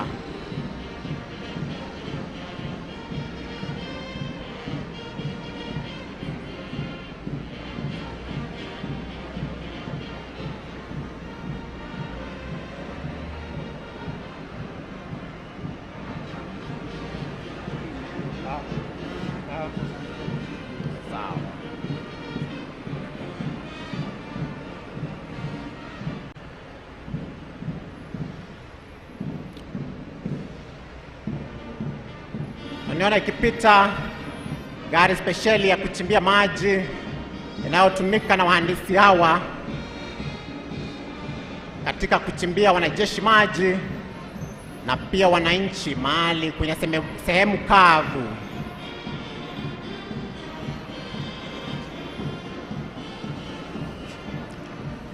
Wanafuatwa pale Mheshimiwa Rais na vikosi vya wanauchukuzi, the Kenya Army Corps of Transport. Hao Mheshimiwa Rais ndio wanahusika katika kuwasafirisha wanajeshi wetu na hali kadhalika vifaa na mizigo yao wanapoenda vitani na pia wakati ya mazoezi ya kivita. Wanayo magari ya kusafirisha wanajeshi, wako na magari ya kusafirisha mizigo, wanaweza pia kusafirisha vifaa vizito kama vile vifaru ama magari ya wahandisi.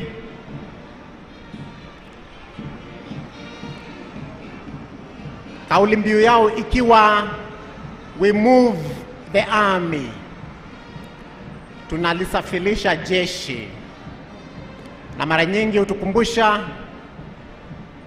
ya kwamba nothing moves until something moves.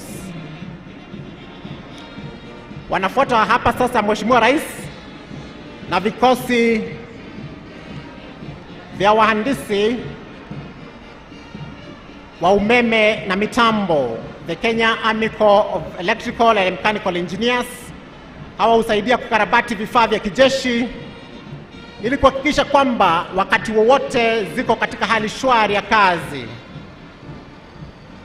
na utueleza kwa kauli mbiu yao kwamba technical excellence is their commitment.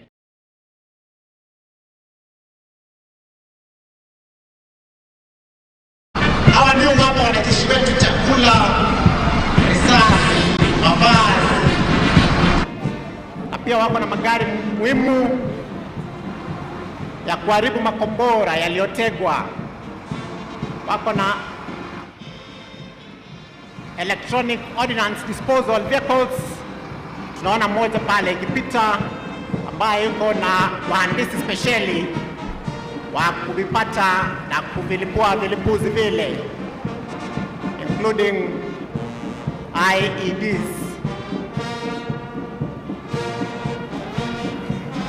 Wanafuata Mheshimiwa Rais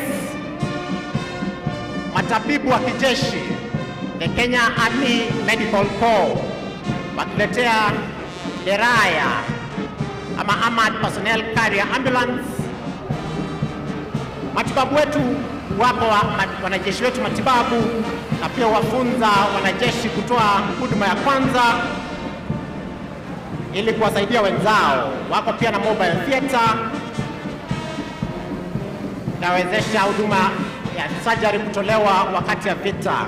Bila shaka jeshi lenye afya ndio msingi wa taifa. Kauli mbiu ya watabibu wetu ni utabibu bora.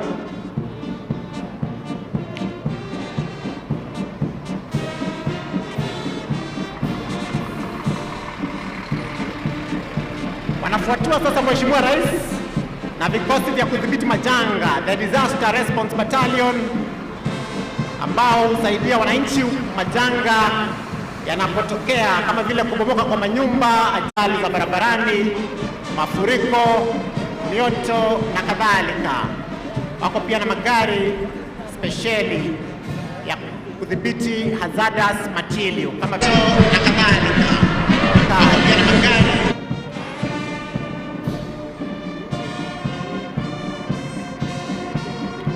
wanafuatiwa hivi sasa na kikosi cha Defense Forces Constabulary ambao kukabiliana na majanga ya moto, na tunaona pale wakipita na zimamoto zao, Defense Forces Constabulary with their fire fighting equipment.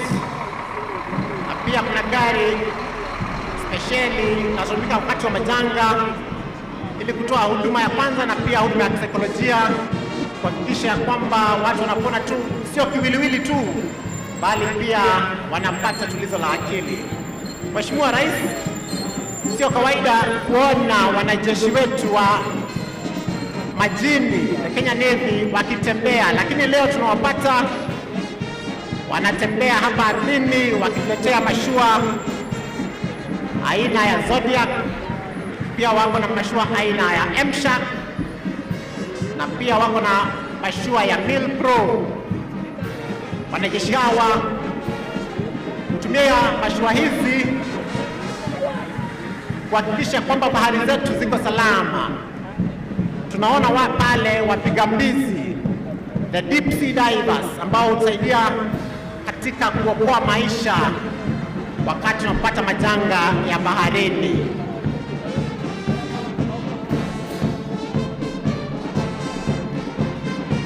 Wanapita sasa vikosi za mbwa wa kivita, the Canine Regiment, ambayo wako na magari spesheli ya kuwasafirishia mbwa ambao hutumika katika kufichua vilipuzi, silaha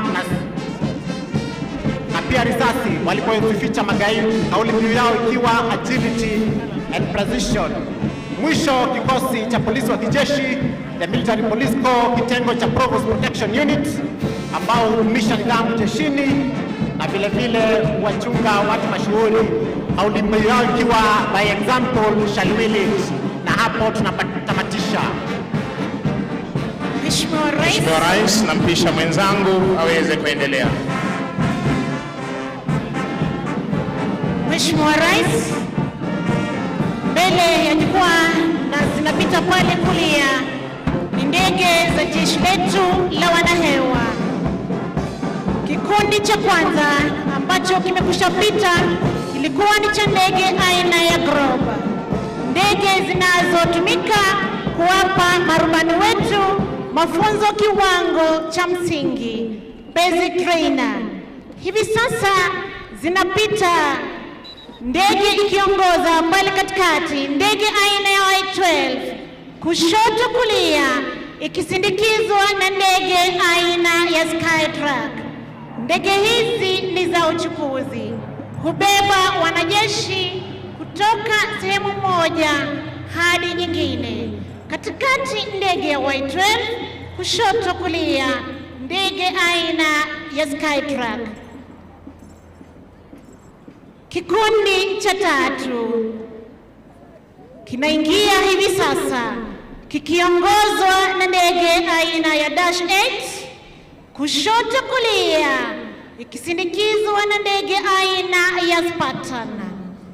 Ndege aina ya Dash 8 hubeba abiria mashuhuri na pia wanajeshi kutoka sehemu moja hadi nyingine. Ndege aina ya Spartan hubeba mizigo mizito na vile vile hubeba wanajeshi wengi na kwa pamoja. Kikundi cha nne kinaingia kwa utaratibu, kikundi cha ndege aina ya Tucano zikionyesha moshi mweupe, ishara yake kwamba anga la nchi yetu Kenya liko salama. Ni ndege zinazotumiwa kuwapa marubani wetu mafunzo kiwango cha juu, advanced trainer.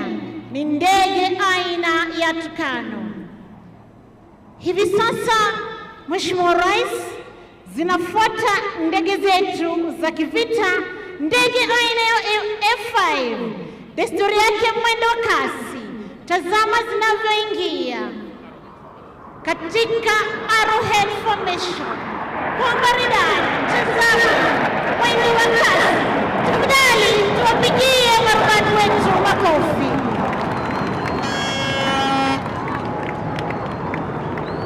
Ndege hizi za kivita zitafuata moja kwa nyingine, zikituletea mizunguko ya kulia, ya kushoto.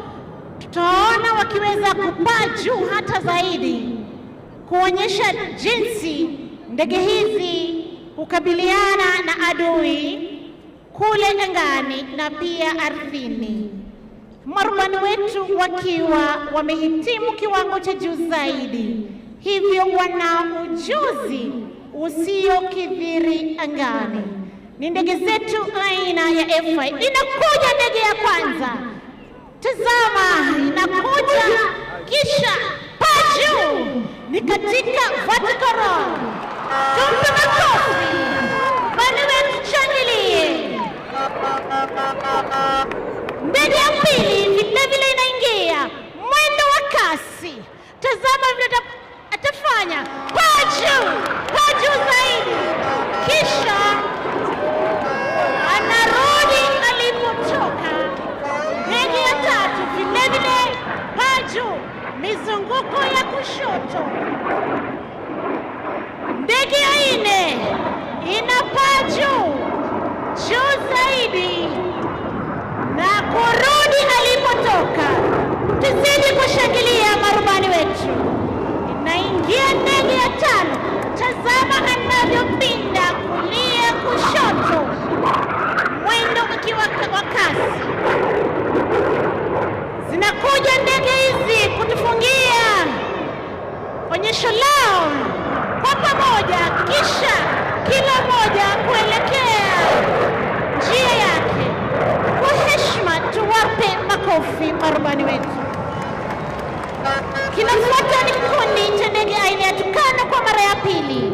Tofauti na mara ya kwanza, zinaingia kwa mwendo wa kasi zikileta mizunguko. Tazama wanavyofanya, kila moja njia yake, wakizidi kuonyesha moshi mweupe aliyetoka mahali alipotoka. Kumbuka kwamba anapopinda rubani pia yuko ile position. Inafuata hivi sasa ni helikopta aina MI 171E ikizindikizwa kushoto kulia na ndege za mashambulizi aina ya Cobra. Ndege aina ya MI husafirisha abiria mashuhuri na vile vile wanajeshi kutoka sehemu moja hadi nyingine. Nazo helikopta aina za Cobra ni helikopta za mashambulizi. Inafuata hivi sasa ni helikopta aina ya Hiwi ikisindikizwa kulia na helikopta za mashambulizi aina ya MD 530 kutoka jeshi letu la nchi kavu. Katikati helikopta Hiwi, kushoto kulia MD 530. Mheshimiwa Rais, kutufungia tamasha la ndege siku ya leo ni helikopta aina ya Puma, kushoto kulia helikopta za mashambulizi aina ya Fennec. Inalipeperusha bango linalosema God bless Kenya, Mungu ibariki Kenya. Makofi kwa marubani. Basi Mheshimiwa Rais, na huo ndio mwisho wa tamasha zetu za kijeshi kwa pamoja. Ningependa kuwashukuru waliofanikisha makala haya, Flagstaff wetu Meja Ismail Olwal, Meja Peter Msumba Etiang, Defense Forces Sergeant Major Warrant Officer 1 Elijah Aspro Koranga, Kenya Army Sergeant Major Warrant Officer 1 Fanuel Mahebo, Kenya Air Force Sergeant Major Warrant Officer 1 Dennis Namunyu Talengo, na bila kumsahau Kenya Navy Sergeant Major Warrant Officer 1 Bwana Omar Haji, wote wakiwa ni OGW, bila kuwasahau wenzangu Major Alex Hinga, Senior Sergeant Ann Kiarie, Koplo Emmanuel Jabiri Banzi. Jina langu ni Sergeant Misango Mbae, nikiwarejesha moja kwa moja hadi kwake Bwana Peter Wanjohi aweze kuendelea na ratiba ya siku. Asanteni sana wenzangu. Naomba sote tutulie kwa maombi. Tutaongozwa kwa maombi ya kimila na Mzee Manyasi Situma kutoka kaunti ya Bungoma.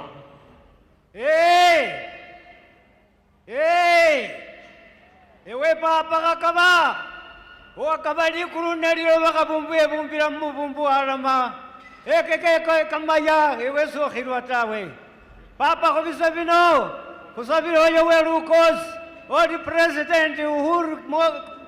President Uhuru Kenyatta nende balondi bewe bosi papa bolane kulinda sibala sya Kenya mu mulembe kusabira sibala syefwe sya Kenya ku mulembe neliyambana lilyangali kubisa bino bona kuliko kucha mu burobozi wamwene kuroborere mala babana lijo kureho kumukhono mala kube mune ku mulembe musibala syefwe sya Kenya bisa bino kulinendo oyo werukos uli mukeni wefwe President wa Sierra Leone ne bamenya ba Sierra Leone kubasabira bulamu bwebwe mindali ne mindali bisa bino papa bona ewe omwene wabonenga nekufana enyanga yino eliyehuka mala papa ukachuka sifu kirundi mala nekhuiluka khwirana bulemu bwami bwefwe tawe chilomani chakhulomano chibe chichomba khasibala syefwe sya Kenya neliyambana lilyangali ewe noli papa mwalala mwabamuambane khuambane khuryo mala papa khubebe njundala lukendo lulala kamakaline kamakekhe khusabane khweikina khururye muno papa khakabo kabali kurune liloba. Atatuongoza sasa Sheikh Yusuf Maki, kiongozi wa masuala ya kidini SUPKEM Nairobi. Bismillahirrahmanirrahim. Kwa jina la Mwenyezi Mungu mwingi wa rehema mwenye kurehemu. Baada ya kukushukuru ewe Mwenyezi Mungu, mfalme wa watu, muabudi wa watu, tunakuomba kwa utukufu na kwa sifa zako zote uibariki taifa letu la Kenya na pia uzidi kutulinda kila wakati. Tunaomba utupe mashikamano, utupe umoja na heshima. Tunaomba ewe Mwenyezi Mungu ujalie amani na usalama idumu katika kila pembe ya jamhuri yetu, na haswa tunapoelekea katika uchaguzi mkuu. Ewe Mwenyezi Mungu, tunaomba umjalie rais wetu Uhuru Kenyatta afya njema pamoja na familia yake. Umzidishie busara na pia umzidishie hikma. Tunaombea viongozi wetu wote na uwape uthabiti wa kututumikia nchi yetu. Ewe Mola wetu, tunakushukuru kwa ufanisi wa hafla hii ya leo, na tunakuomba utusamehe mapungufu yetu ya kibinadamu. Wa sallallahu ala sayyidina Muhammad nabiyil ummi wa ala alihi wa sahbihi wa sallam. Amin. Atakayetufungia ni Askofu Mkuu Samson Mudhuri wa kanisa la AIPCA. Let us pray. Our dear Heavenly Father, the creator of heaven and earth, we thank you for the blessings of this nation. We thank you, Father, for the peace and tranquility we continue to enjoy in our country and for loving our nation, Kenya. Today, we pray for our leaders across the Republic of Kenya, particularly His Excellency, the President of the Republic of Kenya, Uhuru Muigai Kenyatta, and his family for steering our nation to prosperity. We also remember the other leaders, from the state officials to the officials of the county governments. May you, Lord, bless them all. We pray for your wisdom and will to guide them in all they do. Strengthen each leader with a resolve to do what is best for our country. Lord, as we go into this year's general elections, may peace that comes from thee be upon this nation before and after the elections. Lord, remember the people of this country, particularly the areas that have received very little rainfall. Lord Jehovah, bless us because of your mercy. Today, Lord, we celebrate our 59th anniversary of our independence with thanksgivings. Thank you, Messiah, for sustaining our nation. God, we pray that you continue guiding us even into great heights. We pray, believing and trusting in God, you will protect us, guide us, and bless all.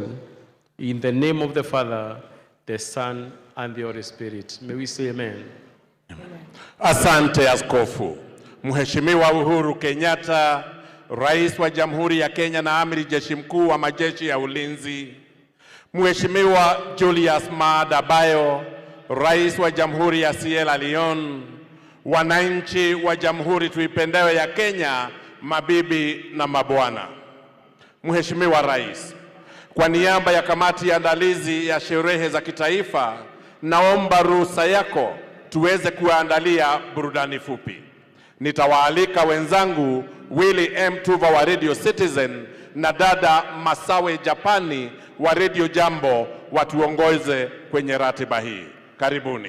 Asante sana Bwana Wanjoi kwa kutupatia Masawe Japani wa Radio Jambo watuongoze kwenye ratiba hii. Karibuni. Asante sana Bwana Wanjoi kwa kutupatia fursa hii. Niwakaribisheni Wakenya wenzangu kwa sherehe hii ya 59 ya sikukuu ya Jamhuri, sikukuu maalum ya Madaraka. Niite mzazi Willy M. Tuva, naongoza kipindi cha Mambo Mseto kwenye Radio Citizen na Mseto East Africa katika Citizen TV. Siko peke yangu, niko na mwenzangu anaitwa Masawe Japani kutoka Radio Jambo. Nafurahi sana kwamba tumeweza kujumuika pamoja siku ya leo kusherekea Madaraka Day, na tunasema maudhui ya mwaka huu ni pamoja tusonge mbele. 11 za msingi za hapa Nairobi, na unachofaa kufahamu Mheshimiwa Rais ni kwamba wanafunzi hawa wako katika grade ya 4 na ya 5 ya mtaala mpya wa CBC. Tuwakaribisheni basi kwa makofi wakati ambapo wanafunzi hawa wanaingia uwanjani. Karibuni watoto, mtupatie burudani.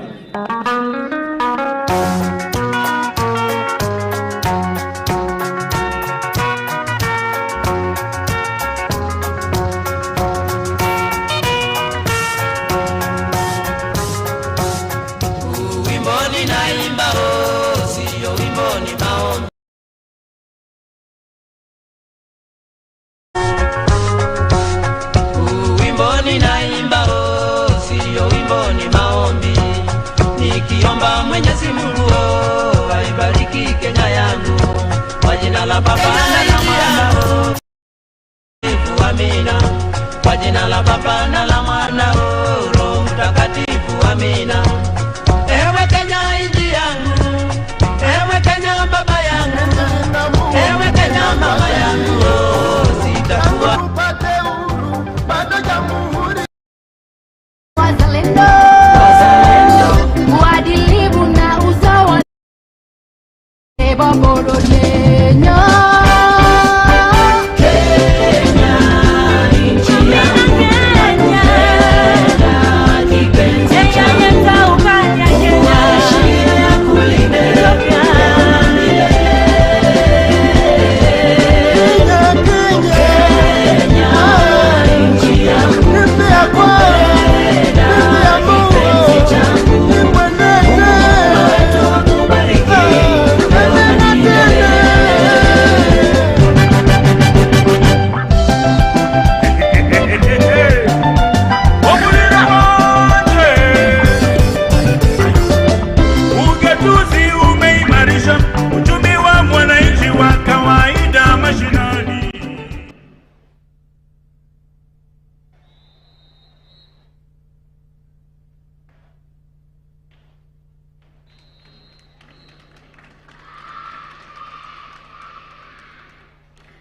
ni ramani ya nchi yetu.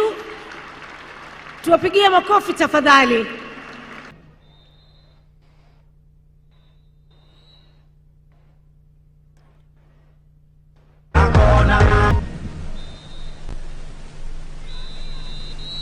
Inaendelezwa na wazalendo, Kenya inaendelezwa na wazalendo.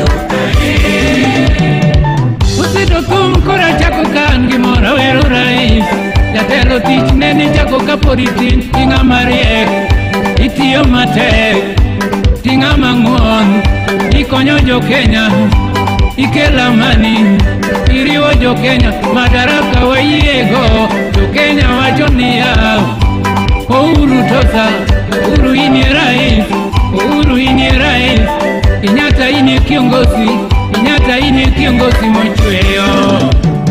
Kenya inaendelezwa na wazalendo, Kenya inaendelezwa na wazalendo.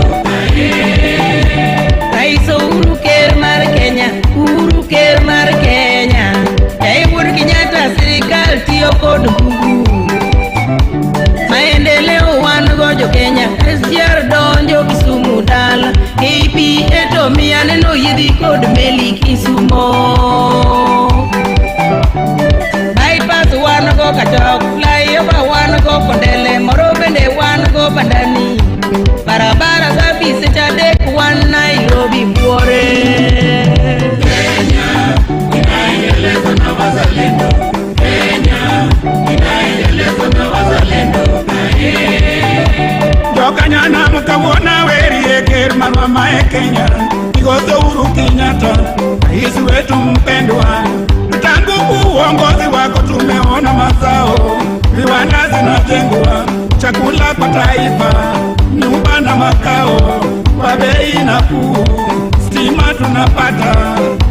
Ndiyo maana sisi twaomba Mungu akulinde, Nyasaye akulinde, Ngai akulinde, Obongo Nyakalaga akulinde. Kenya.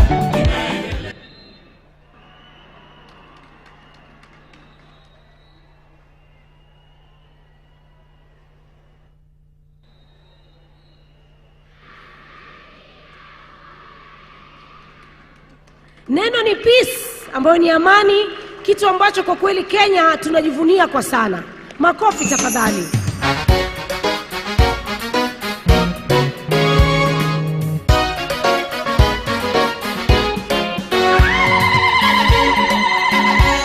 Tuishangilie Kenya, taifa letu tukufu, Kenya tunayoipenda. Kenya hii tunayoipenda. Kenya hii tunayoipenda.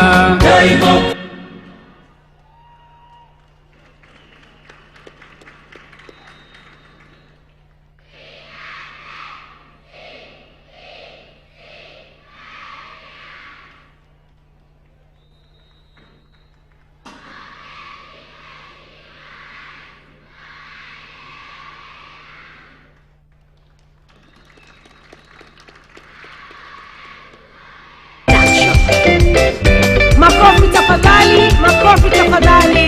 Shangwe na vigelegele watoto wetu wanapotoka uwanjani. Asanteni sana. Kenya yetu.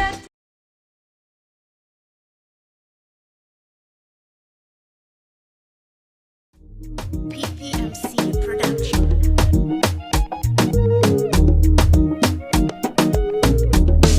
Kenya yetu wapi? Kenya yetu moto. Kenya yangu wapi? Kenya yangu moto. Kila kuere manto yako kweto.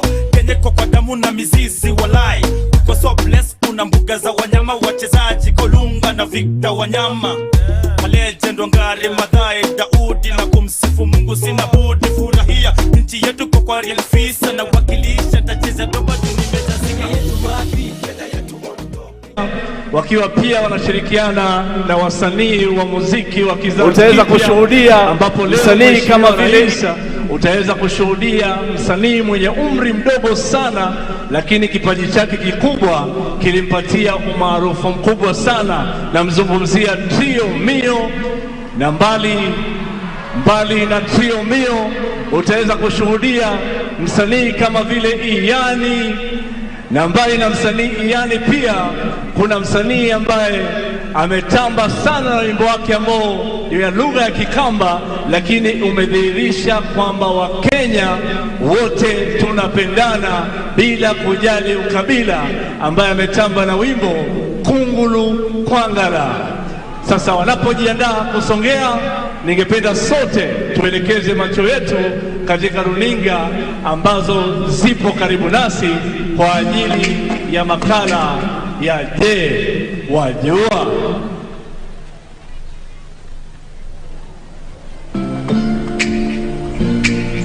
Je, wajua?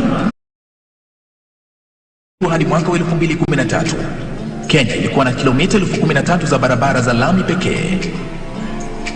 Na wajua kuwa Rais Uhuru Kenyatta alipochukua hatamu za uongozi mwaka 2013 alitoa ahadi ya kujenga kilomita 10,000 za barabara za lami ili kuinua uchumi wa nchi na maisha ya Wakenya. Bila shaka ahadi hii ya Rais Kenyatta imeafikiwa, kwani katika kipindi cha miaka 9 tu serikali ya Rais Kenyatta imejenga kilomita 10,400 za barabara za lami. Hii inamaanisha kuwa Kenya sasa ina jumla ya kilomita 23,400 za barabara za lami, ongezeko la asilimia 80. Katika miaka 9 iliyopita, shirika la KENHA limejenga kilomita 3,300 za barabara zinazojulikana kama highways. Kwenye miji, shirika la KURA limejenga kilomita 950 za barabara zijulikanazo kama urban roads. Na kule vijijini, shirika la KERA nalo limejenga kilomita 300 za rural. Cha kutia moyo ni kwamba barabara zingine kilomita 600 zinaendelea kujengwa na mashirika haya matatu kote nchini kutokana na uwekezaji wa serikali ya Rais Kenyatta. Ni dhahiri kuwa katika kila pembe ya taifa hili Wakenya wanajivunia barabara za lami. Ni walio mijini au vijijini, na hii ni ahadi ya Rais Uhuru Kenyatta.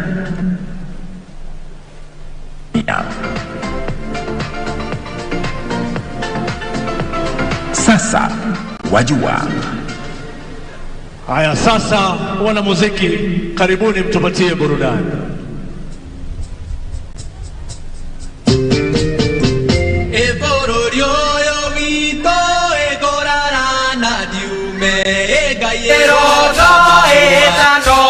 Kenda ekumatwo na wiathi ene miaka mĩrongo ĩtano na kenda ekumatwo na wiathi ene miaka mĩrongo ĩtano na kenda ekumatwo na wiathi mũthenya wa mũthĩ no kemina ndũyũ tũkũngũĩre wiathi mũthenya wa mũthĩ no kemina ndũyũ tũkũngũĩre wiathi mũthenya wa mũthĩ no kemina ndũyũ tũkũngũĩre wiathi mũthenya wa mũthĩ no kemina ndũyũ tũkũngũĩre wiathi.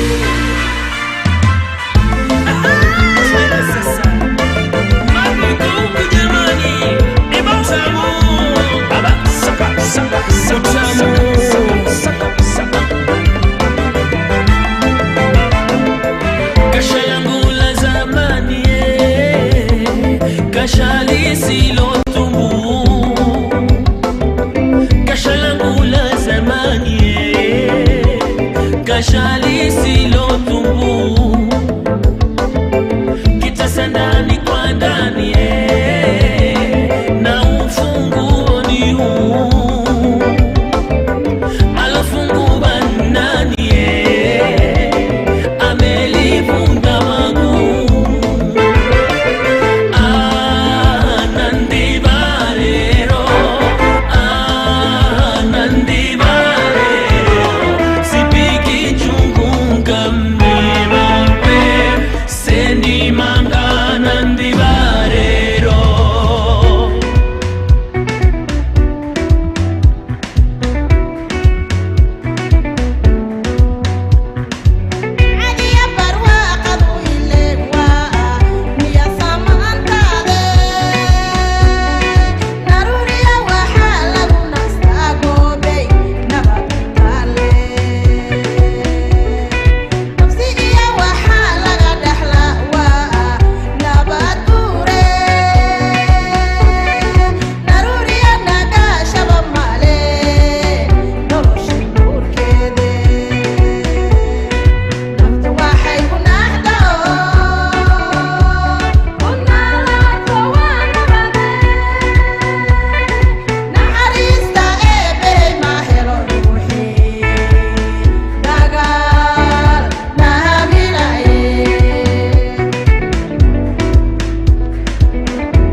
Etwani yabugire, etwani yabugire,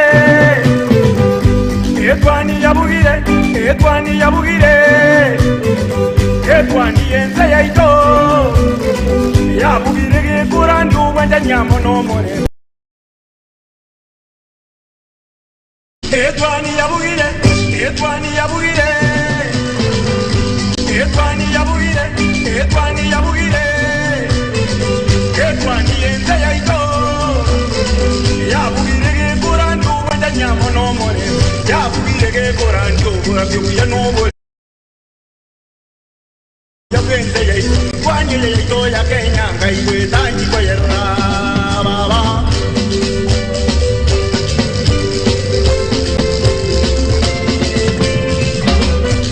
Ayi baba diga to tere. Ayi baba.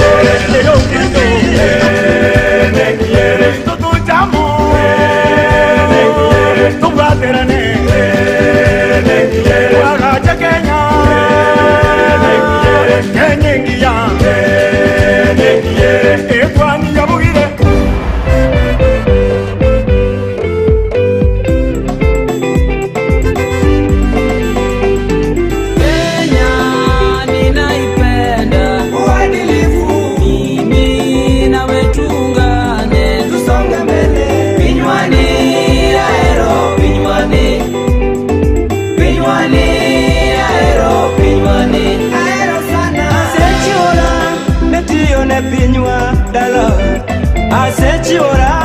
netiyo ne pinywa dala.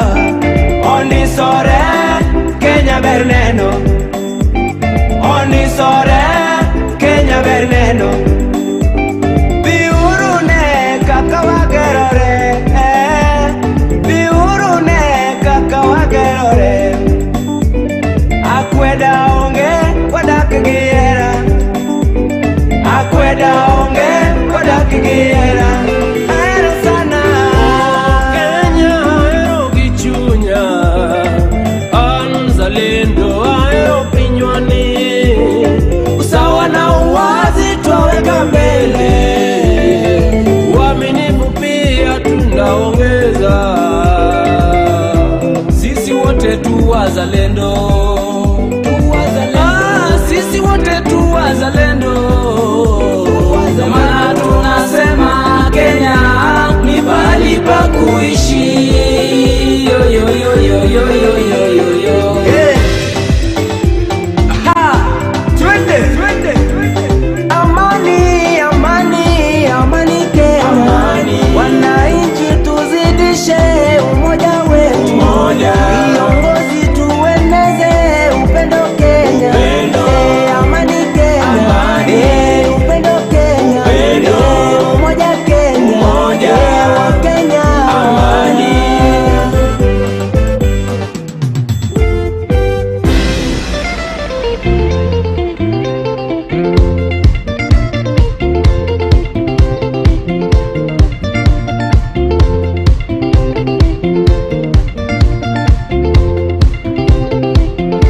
Sasa kiwe kungulu kungulu pangala pangala tundulu tundulu mbu.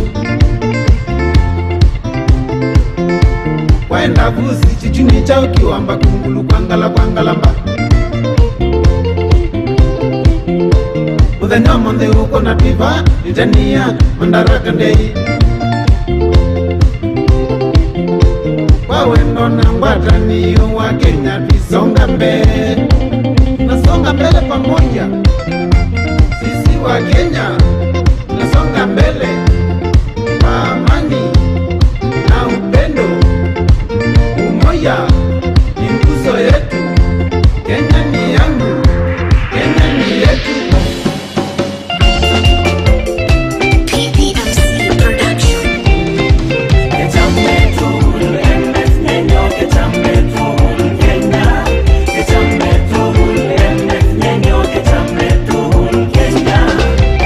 Najivunia kuwa Mkenya, niko imara, kazi nitaifanya kuilinda nchi yangu.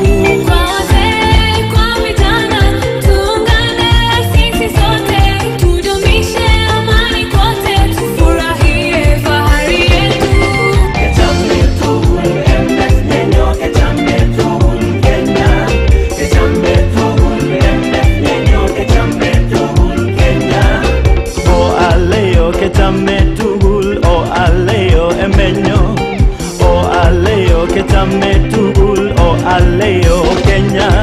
Kechametugul emes nenyo, kechametugul Kenya.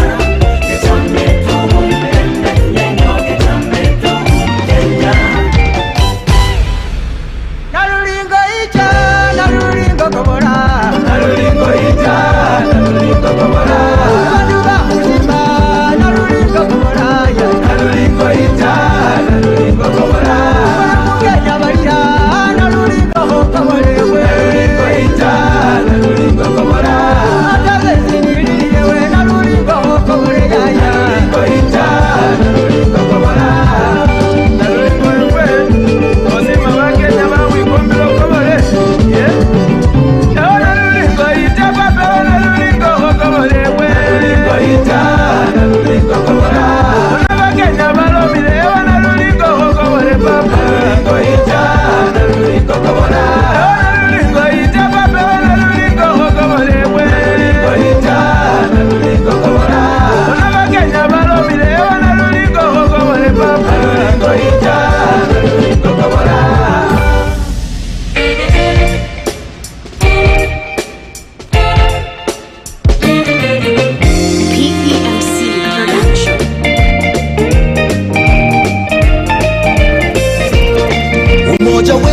wa kitaifa ndiyo nguzo ya nchi yetu. Tukiungana sote pamoja, tutaijenga Kenya yetu. Kwa amani na upendo tuendeleze utu wetu. Haya yote tukizingatia, baraka tele tutapokea. Vijana, wazee, kina mama, tunaweza tukiungana. Furaha, usawa na ustawi, Mungu Baba tatujalia. So full of love, njooni wazalendo sote tuimbe. So full of love, njooni wazalendo sote tuimbe. Harambee, pamoja tutafika kilele. Harambee, na Kenya tutaishi milele. Harambee, pamoja tutafika kilele. Harambee, na Kenya tutaishi milele.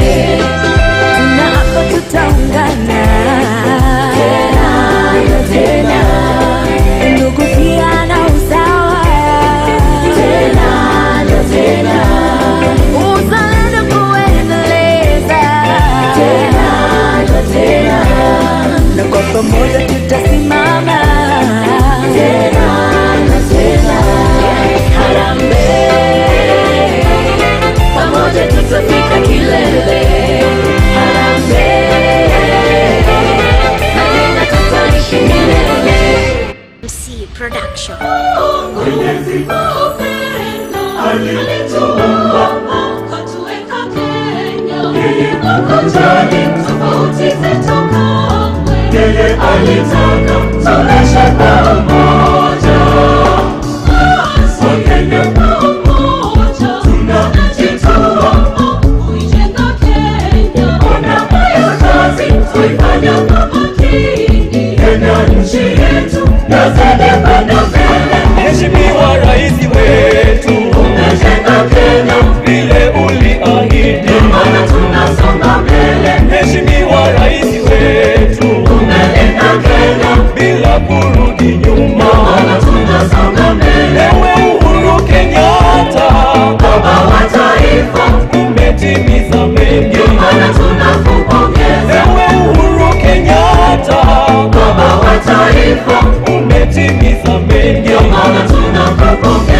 Ulinzi, matango, ugatuzi, yes we celebrate. Kwa elimu, mazingira, uchukuzi, yes we celebrate. Mabwawa ya maji, yanachimba kote, kusambaza maji, yes we celebrate. Huduma za afya zimeimarishwa kule mashinani, yes we celebrate. Mheshimiwa Rais wetu, umejenga Kenya vile uliahidi, maana tunasonga mbele. Mheshimiwa Rais wetu, umelinda Kenya bila kurudi nyuma, maana tunasonga mbele. Ewe Uhuru Kenyatta, baba wa taifa, umetimiza mengi, maana tunakupongeza. Ewe Uhuru Kenyatta, baba wa taifa, umetimiza mengi, maana tunakupongeza. We celebrate Kenya, kweli umefanya kazi, we celebrate Kenya, maendeleo we tumeyaona, celebrate Kenya, nasi twafurahia, we celebrate Kenya, sekta zote zinaimarishwa. Kenya, nchi yetu yasonga mbele. We celebrate Kenya, Happy with infrastructure, celebrate Kenya, na utawala wa kikatiba, umeme umesambaza, celebrate Kenya, nyumba bora pia zinajengwa. Kenya, nchi yetu yasonga mbele. kwa uongozi, kwa uzalendo, kwa utulivu, yes we celebrate. Kwa ushirika, kwa biashara, kwa ufanisi, yes we celebrate. Mengi mazuri umetutendea, tunakushukuru, yes we celebrate.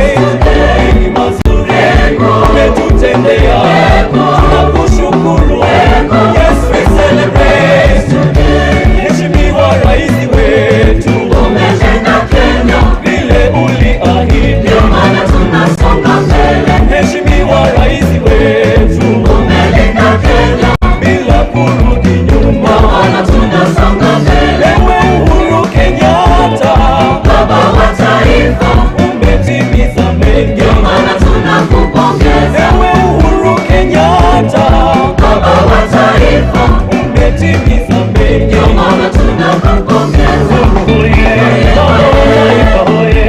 Viongozi wetu oye, yes we celebrate. Rais wetu anafanya kazi nzuri kwa kushangilia leo, yes we celebrate. Uhuru oye, taifa oye, viongozi wetu oye, yes we celebrate. Rais wetu anafanya kazi nzuri kwa kushangilia leo, yes we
tuwapongeze kwa makofi, tuwapongeze kwa makofi wasanii wetu kwa hizo nyimbo na tamaduni zetu za hapa Kenya. Asante sana, asante sana. Na kwa onyesho hilo, Mheshimiwa Rais, ndipo tunapofika tamati ya burudani la siku ya leo ya Madaraka. Shukrani za dhati Mheshimiwa Rais kwa wasanii wote na pia kwa kamati ya andalizi na Wanakenya wote. Tuwashangilie, tuwashangilie, tuwashangilie wasanii wetu. Ukweli na usemwe. Ukweli unachoma, ukweli unadumu, ukweli ndio ngao. Rais Uhuru hutuambia, Kenya yetu wapi? Kenya yetu moto. Kenya yangu wapi? Kenya yangu moto. Tuwashangilie, tuwashangilie wasanii wetu. Ukweli na usemwe. Ukweli unachoma, ukweli unadumu, ukweli ndio ngao. Rais Uhuru hutuambia, ukweli unachoma, ukweli unadumu, ukweli ndio ngao. Rais Uhuru hutuambia.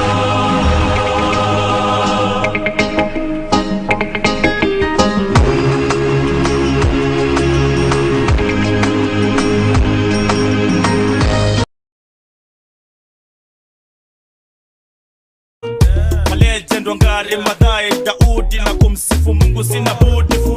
Ukweli ndio ngao. Rais Uhuru hutuambia, ukweli unachoma, ukweli unadumu, ukweli ndio ngao. Rais Uhuru hutuambia.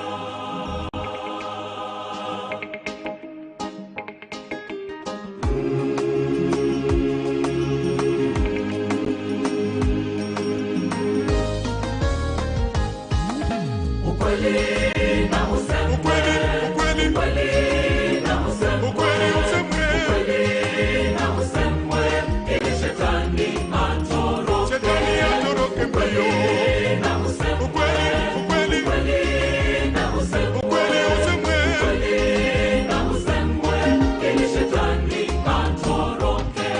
Mwaka jana hata na mwaka huu kuna wachache wasema uhuru mbaya.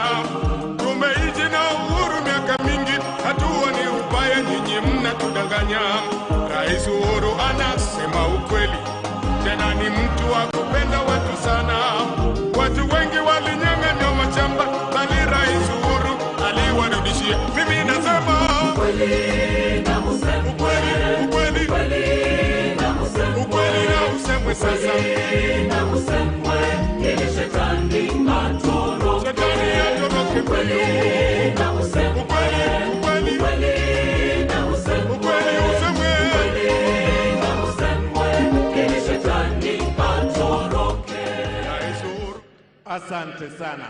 With the gracious permission of Your Excellency, sir, I will most humbly invite you to preside over the state investiture. Welcome, Your Excellency. Karibu will do it from here, Your Excellency. Thank you. Your Excellency, in recognition of distinguished and outstanding services rendered to the nation in various capacities and responsibilities, I hereby present to you the following persons for various awards. Moran of the Order of the Golden Heart, MGH, Mr. Paul Nderito Ndongo. Yes, let us climb the stairs. All the awardees, kindly, we climb the stairs. Dongo Paul Derito is the current prior and chairman of the board of the 26,000-member St. John's Ambulance, Kenya. He has been a volunteer with St. John's Ambulance for over 44 years. In the year 2003, he chaired the Dongo Land Commission, whose recommendations have been critical in shaping land laws in Kenya, and his name continues to be synonymous with land laws advancements. He is awarded Moran of the Order of the Golden Heart, MGH, for his outstanding service rendered to the nation. Mr. Nzioka Waita. Mr. Nzioka Waita served as the Chief of Staff and Head of President's Delivery Unit, State House.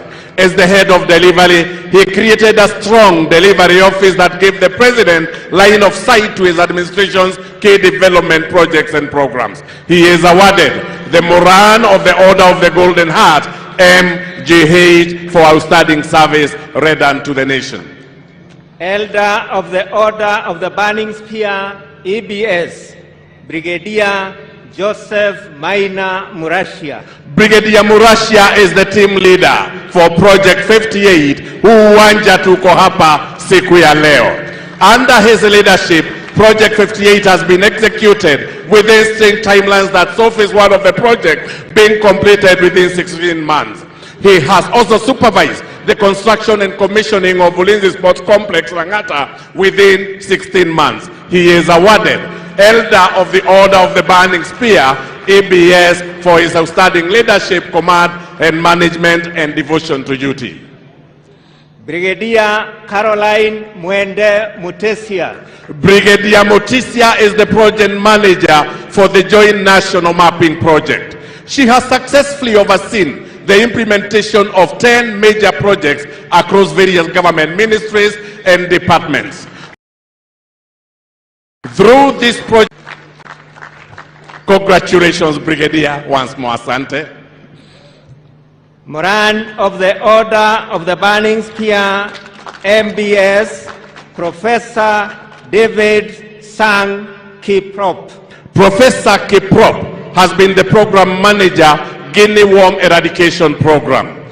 A brilliant and disciplined scientist, he has been instrumental in the elimination of the epidemic high-rate malaria in Kenya. He is awarded the Moran of the Order of the Burning Spear, MBS, for outstanding service rendered to the nation. Dr. Weston Wakasiaka Kisa. Dr. Wakasiaka is a renowned fistula surgeon and trainer of fistula care for health workers. He has led in fistula policy development and is also an author and writer of Fistula Diaries Kenya. He pioneered and established treatment of fistula, a disease that not only affects the health of our women and daughters, but also the social well-being. He is awarded the Moran of the Order of the Burning Spear, MBS, for outstanding service. Mr. Polycarp Otieno Onyango. Onyango is Senior Director, Presidential Delivery Unit in the Coast Region. He unlocked the challenges that were facing Kenya Ports Authority, a job that took him 2 months of posting in the coast. Onyango is awarded the Order of Moran of the Burning Spear, MBS, for outstanding service. Order of the Grand Warrior of Kenya, OGW, Major Adman Hussein Weshanga. Major Washenga is the officer in charge of maintenance, repairs and overhaul at Kenya Shipyards Limited at the Mombasa and Kisumu Shipyard. Hiki ni kituo cha kutengeneza meli. Forms for public sector retirement benefit schemes. Her efforts have ensured that our senior citizens no longer have to wait and spend in toilet. Kenya Shipyards Limited at the Mombasa and Kisumu Shipyard. Hiki ni kituo cha kutengeneza meli. He also coordinates support for Kenya Shipyards Limited, the Kenya Railways locomotives and all marine assets. He has overseen the construction of MV Uhuru 2 at Kisumu and the refit of Kenya Navy ship Shupavu at Mombasa Shipyard. He is Order of the Grand Warrior of Kenya, OJW. Congratulations, congratulations. Miss Alice Kwamboka Nyariki. Nyariki Alice Kwamboka is Senior Deputy Director of Pensions at the National Treasury. She spearheaded the development of policy reforms for public sector retirement benefit schemes. Her efforts have ensured that our senior citizens no longer have to wait and spend intolerant time waiting for their pension. She is awarded the Order of the Golden Warrior of Kenya for service to the nation. Congratulations. Ms. Jane Nduta Mwangi. Duta Irene Mwangi has served diligently on COVID-19 Education Committee and the CBC Task Force. She has been an advocate and partner in the quest for accessible and quality education. She is awarded OGW Order of the Grand Warrior of Kenya for dedicated service to the nation. Your Excellency, this brings us to the end of state investitures today. I thank you, Your Excellency, sir. Asante sana. Your Excellency Julius Maada Bio, President of the Republic of Sierra Leone, and the First Lady of the Republic of Sierra Leone, Dr. Kiwumi Adesina, President of the African Development Bank, and indeed a true and great friend of Kenya, Honorable Speakers, Your Ladyship, the Chief Justice on Martha Koome, all national leaders and leaders from across our entire spectrum, members of the diplomatic corps, fellow Kenyans, ladies and gentlemen, hamjambo.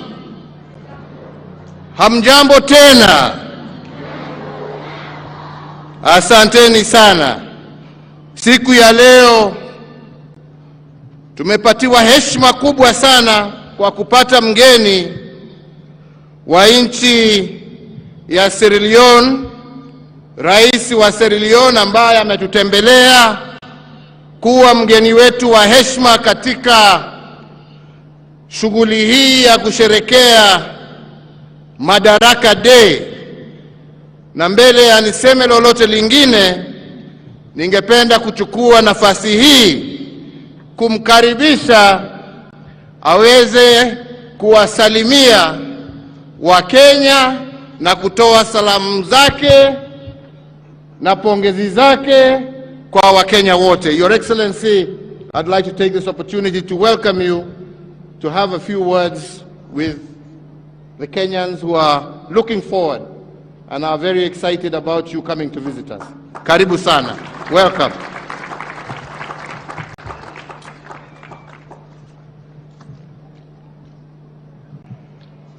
Shukrani sana, Your Excellency.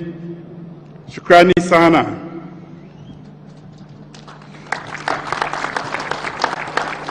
Your Excellency, the Honorable Uhuru Kenyatta, President of the Republic of Kenya, the Honorable William Ruto, Deputy President of the Republic of Kenya, Your Excellency, Mrs. Margaret Kenyatta, the First Lady of the Republic of Kenya, the First Lady of the Republic of Sierra Leone, Madam Fatima Maada Bio, members of government, and honorable cabinet secretaries present here today, members of the National Assembly and Senate present, members of the diplomatic and consular corps, distinguished ladies and gentlemen, outstanding Kenyans who have made this visit both remarkable and memorable. Habari zenu Kenya.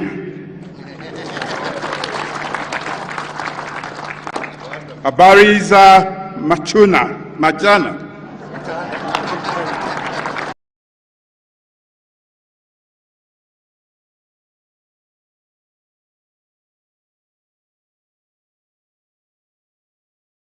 To that unrelenting national effort from ordinary citizens and their leaders.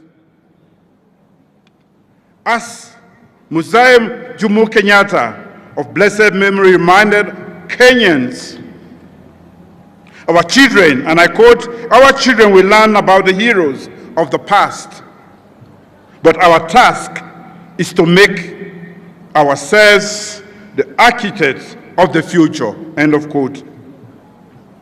On this 59th Madaraka, I can confident Kenyans that task and acquitted themselves very well. Congratulations, Kenya. Our path since independence for our nascent African nations of Kenya and Sierra Leone may have been different. In each of our ways, it has been arduous, maybe not what our forefathers imagined, and probably best left untold. But we can both celebrate in Kenya and in Sierra Leone that we have been through the crucibles. We have faced and mastered our fears and doubts. We have triumphed over adversity, and we have worked hard to build just, inclusive, peaceful nations on both sides of the great continent. But more importantly, the fraternal bonds between our two nations keep getting stronger.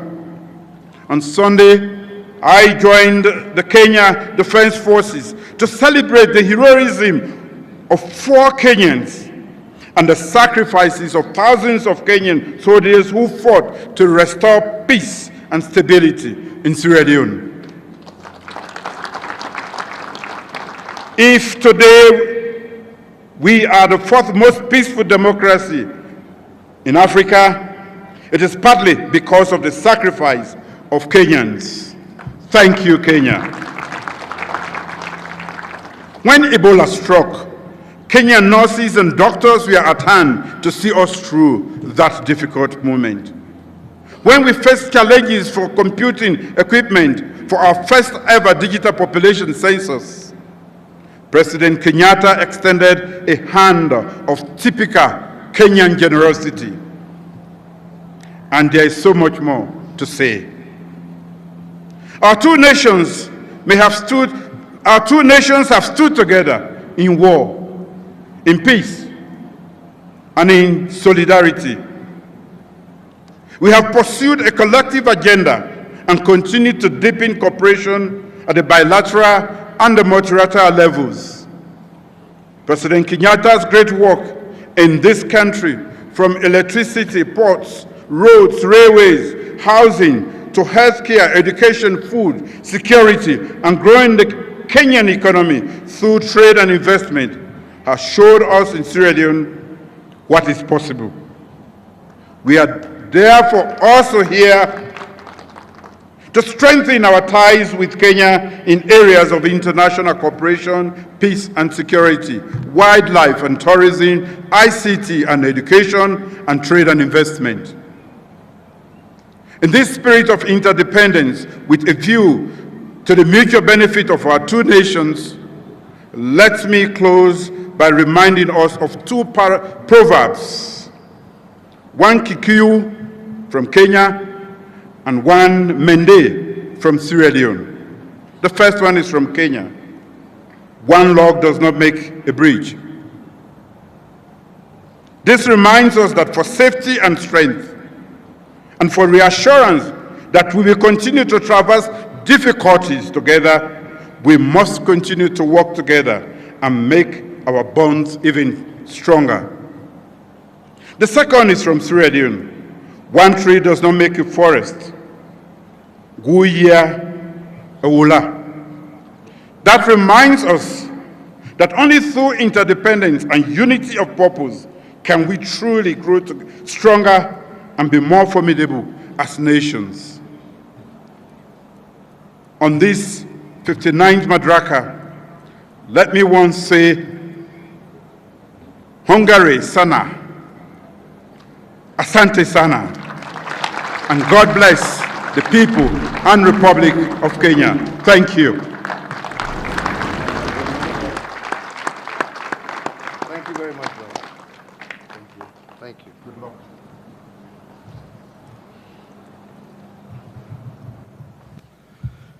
Asante sana. Fellow Kenyans, today I'm delighted to return to these grounds of Uhuru Gardens to commemorate the 59th Madaraka Day, and indeed overjoyed because after 58 years of self-rule, this is the first time we are celebrating Madaraka Day at these hallowed grounds. Madaraka Day is significant in our history because it is on this day in June 1963 that our founding fathers of our nation replaced the outgoing colonial government and formed the first indigenous government of Kenya. And with this act, we achieved self-rule, or Madaraka, with Mzee Jomo Kenyatta as our first Prime Minister. However, self-rule was not the same thing as independence. With Madaraka, we had merely surmounted the first hurdle in our liberation struggle. It was 6 months after the first Madaraka Day that we secured our full independence on the 12th of December 1963. On that day, the nation was summoned to these grounds of Uhuru Gardens, and an elated people listened with tears in their eyes as for the first time, our national anthem was played, and then we cheered in boundless joy as our flag was hoisted and the flag of the British was lowered. This act of raising our national flag was not just an exercise in symbolism or a sheer sentimental exploit. It was a sign that we had achieved sovereignty as a nation, but fundamentally, it was a call to all of us to civic duty and responsibility to our people and nation.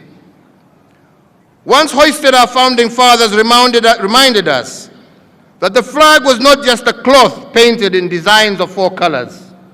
Instead, it was a painting of the national wounds and scars that we bear from our liberation struggle, coated with an illumination of our shared aspiration for our future. It was and still remains a picture of the blood we shed to regain what we had lost. It is a reflection of the dignity of our heritage and the pride that we restored. And because the ultimate act of every liberator is to lay down their weapon, the shield and the spear on our national flag is a symbol of our victory, but it is also a notice of readiness should our heritage of splendor be threatened. According to our founding fathers, therefore, our flag is not just a sentimental piece of fabric decorated in ink. We must always remember that each time it flies, it is blown by the last breath of our liberators as they made their final bow to liberate our country, Kenya. And why did our independence heroes choose these gardens as a place to midwife our young nation? What was the significance of these grounds in the history of our liberation struggle? And what did they want remembered by generations to come? On these very grounds sat the largest concentration camp in colonial Africa, holding up to 10,000 freedom fighters at any one given time. Many of our compatriots were tortured and maimed for life in that camp, and many more unknown heroes died in this field. The horrors of this camp and what inspired our founding fathers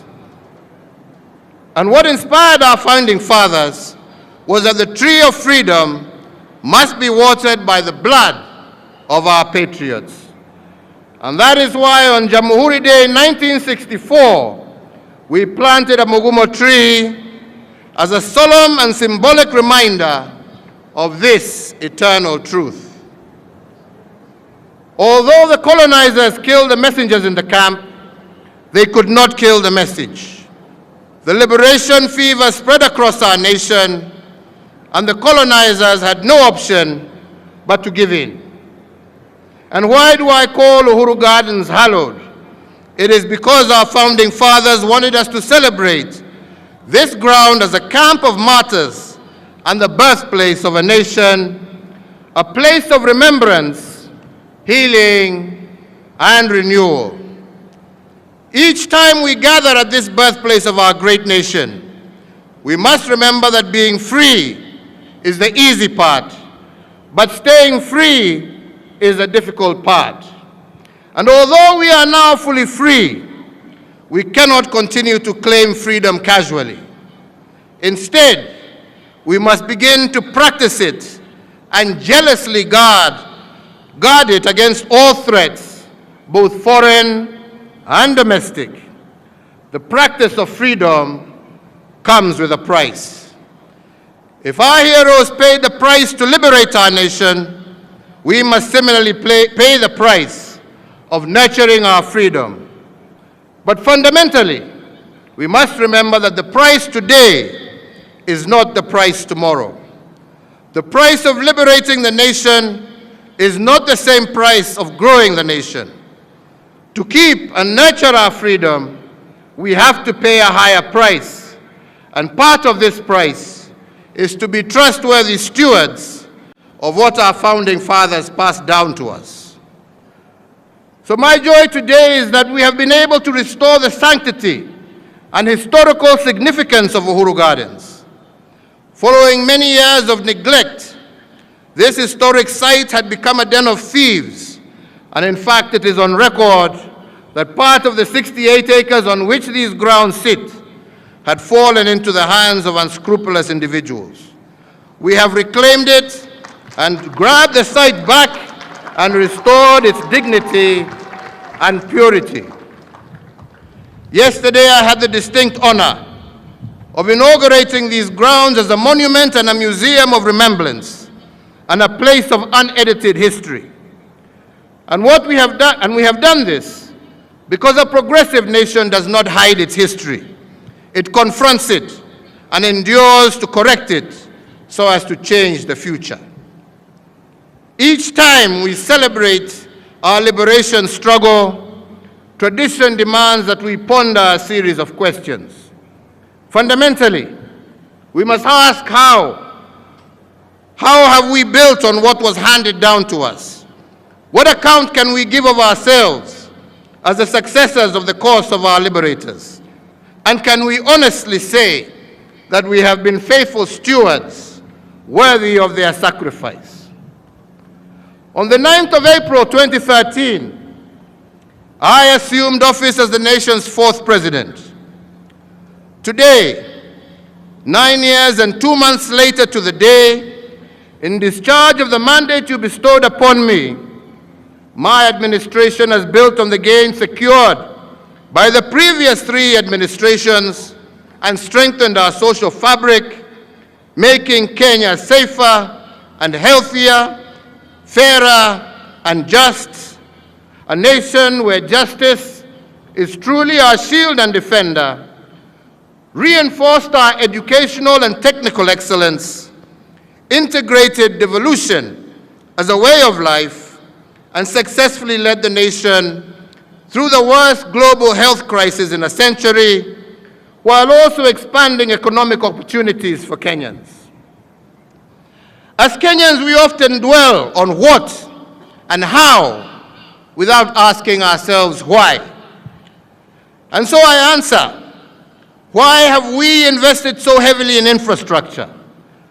Why has my administration extensively equipped and retooled our defense and security agencies and expanded the benefits enjoyed by the staff therein? Why has the government driven digitization in the delivery of public services while also fostering grassroots location and access at the same time?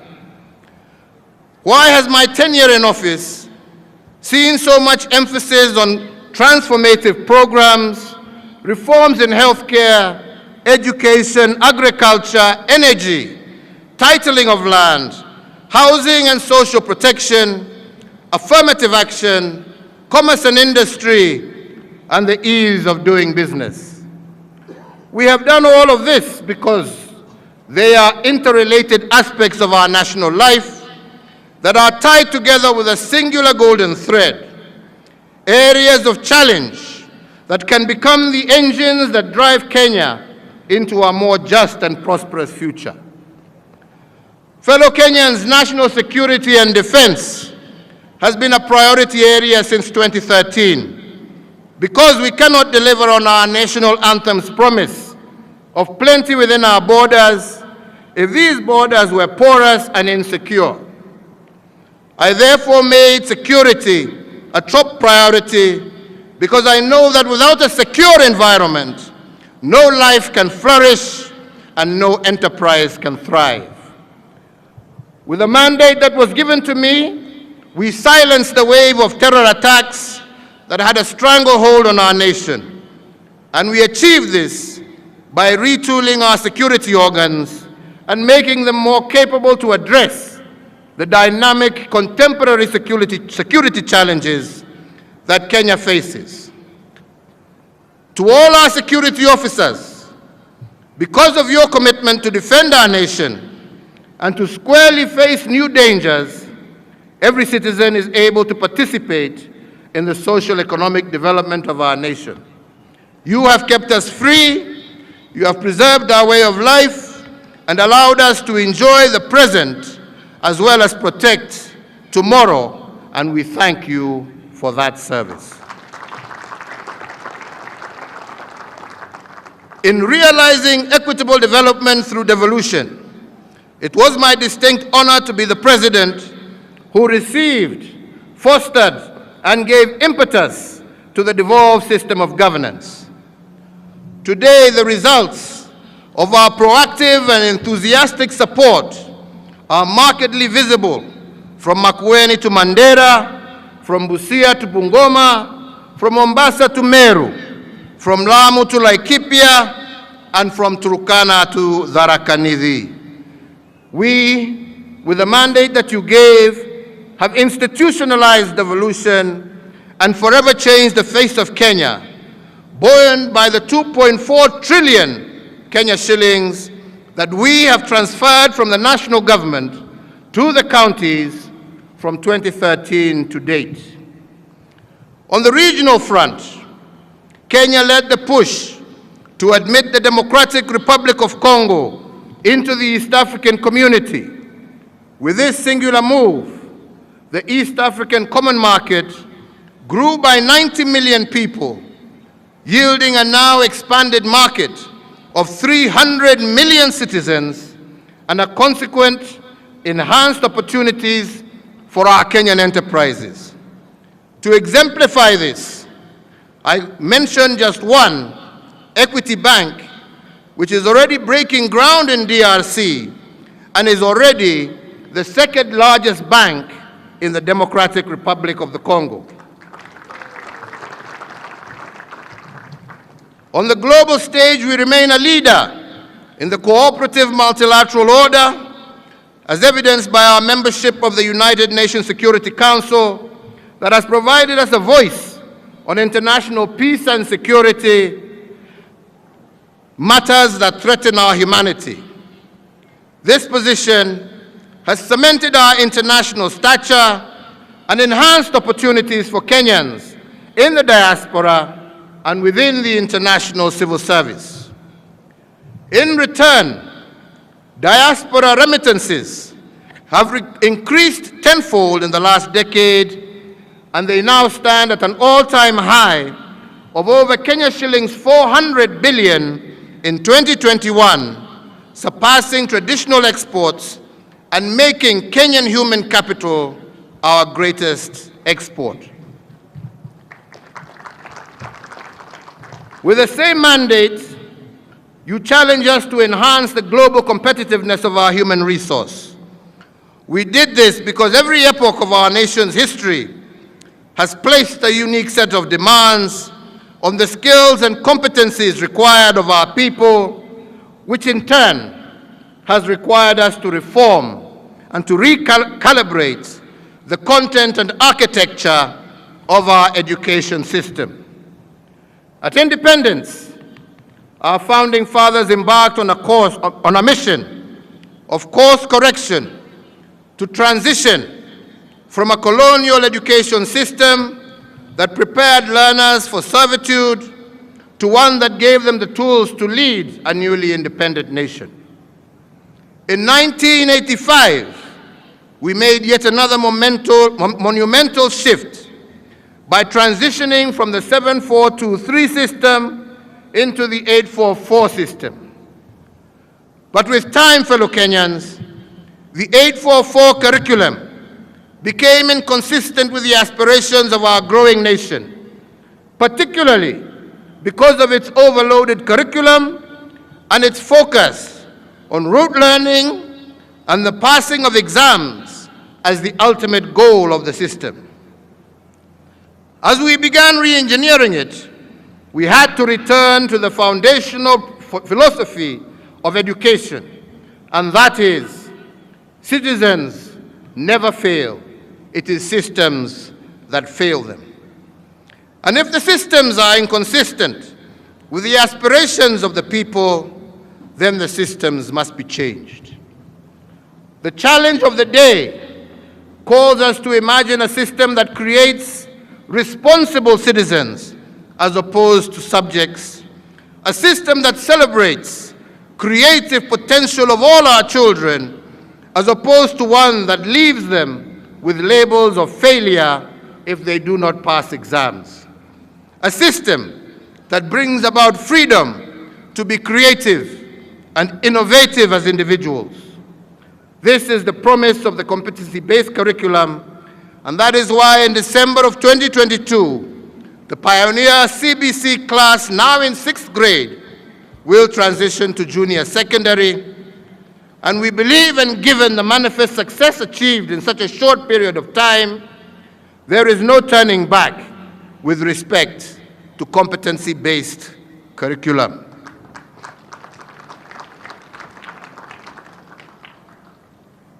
With the same mandate, we have also secured a 100% transition from primary to secondary education, ensuring that no Kenyan child is left behind.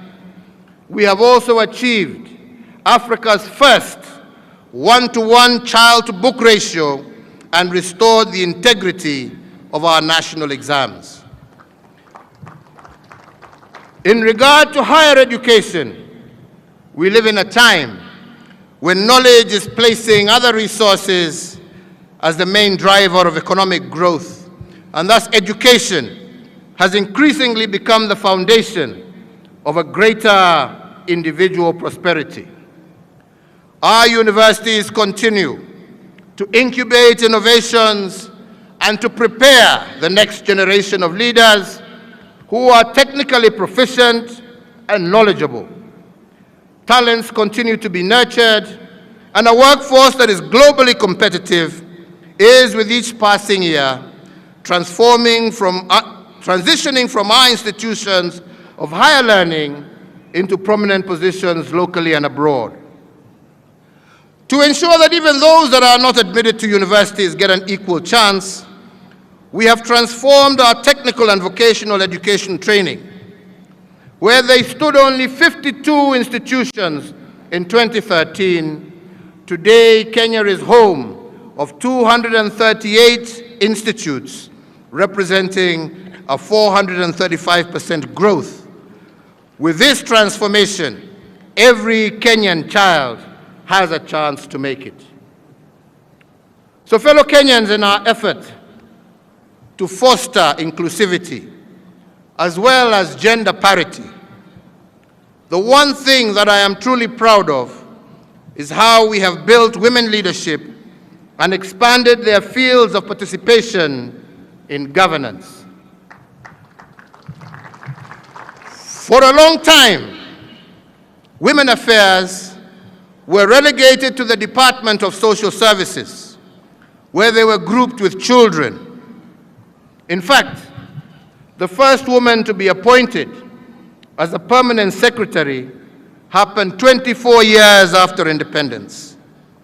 Margaret Githinji was appointed the permanent secretary for Commerce and Industry on Madaraka Day of 1987. And thereafter, the first woman to become a cabinet minister The Honorable Nyiva Mwendwa occurred 32 years after independence in 1995. Today, and thanks to the 2010 Constitution and my commitment to equality and inclusivity, I have had the pleasure of working with 11 women in my cabinet at different times and in different capacities. All of them have occupied high-profile portfolios, and in fact, all the cabinet secretaries for foreign affairs for the last 9 years of my term have been women, and we have seen how they have placed our country globally. Of equal note is that my administration has also fast-tracked the promotion of women in leadership in our security sector. I appointed Fatuma Ahmed as the first woman Major General of our Defense Forces in 2018. Similarly, the first holder of the Constitutional Office of Auditor General of our Republic was appointed under my administration, Mrs. Nancy Gadongo, and she was appointed in 2021 and continues to serve the Republic in that capacity. And of course, we have our three arms of government, one of which is now headed by a woman. After 58 years of our independence, in May of 2021, I had the profound honor of being the first President of the Republic to commence an address with a salutation, Madam Chief Justice, when the Honorable Lady Justice Martha Koome assumed office as the first woman Chief Justice. We are also proud of the fact that Kenya's judiciary boasts a female Deputy Chief Justice, a female Chief Registrar, and many female principal judges and presiding judges across our superior courts. Going further, in August of this year, if it is the wish of the Kenyan electorate, we have a chance of electing a woman and shattering the glass ceiling by assuming the second highest office in the Republic of Kenya. So, ladies and gentlemen, if our women were part of the liberation struggle, advancing their cause intentionally is a duty that belongs to all of us. We owe it to them, we owe it to ourselves, and we owe it to our country. And I am indeed proud to have been part of this push for women leadership in our republic.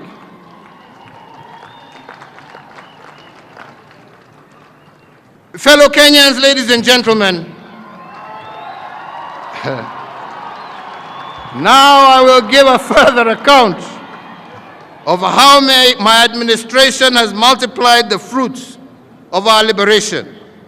And I will give this account using 4 legacy frames that have guided our execution of the mandate bestowed on us over the last 9 years. These are what I have been calling the big push investments, economic acceleration, restoration of dignity, as well as political stabilization. I begin with the first legacy frame of the big push investments, and I want to start this frame because the question many have begged is why the heavy investments in infrastructure. I have been asked severally why we have built the dams, expanded ports, built new ones, increased our road network, revived dead railways as we have built new ones. And our logic here has been very simple. It has nothing to do with what we have built, but everything to do with why we did it. The naysayers have said that we should not invest so heavily in infrastructure because people do not eat roads, they do not eat bridges. I have refused their pessimism because I know what a new road means to a farmer who has for decades been unable to get their produce quickly to the market.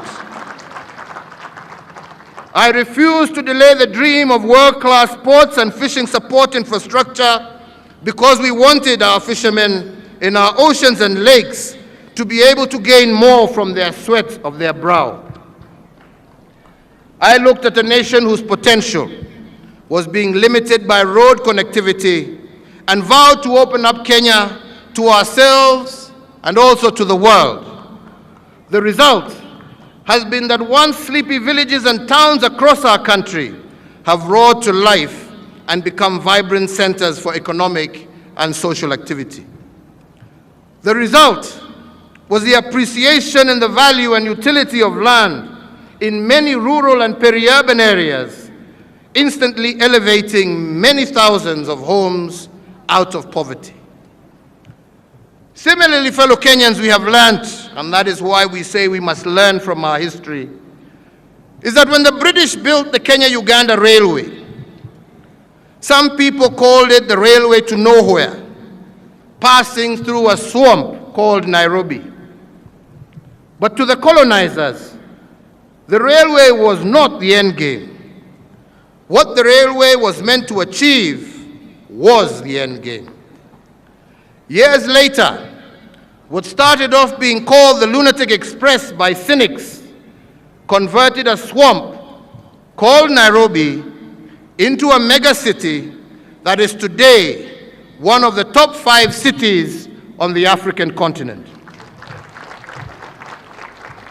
It opened up an entire hinterland, running from Mombasa on the Indian Ocean to Banana on the Atlantic Ocean in the Democratic Republic of Congo. The railway had transformed the East African landscape, opening up new frontiers of trade, commerce, and urbanization. This demonstrates that infrastructure has a way of turning swamps into cities, dead spaces into high-value property, village shopping centers into huge city malls. Without infrastructure, there is no way of finding new possibilities. And that is why we made it one of our big push investments. When my administration took over the helm of leadership, we knew we had only a maximum of 2 terms to accomplish a very ambitious agenda. And the challenge was that the bar set by my predecessor, the late President Mwai Kibaki, was a high one. To face this challenge, we had to first embrace what previous administrations had done and accelerate their achievements. That was part of the big push. Today, I am proud to record that if the 3rd Kenyan administration built 2,000 kilometers of tarmac road, we accelerated this achievement by building over 11,000 kilometers, which is close to 6 times what they built. In fact, truth be said, we have built more roads in 9 years than what all previous administrations combined, including the British, built in 123 years. Wapende wasipende, hiyo ndio ukweli wa mambo.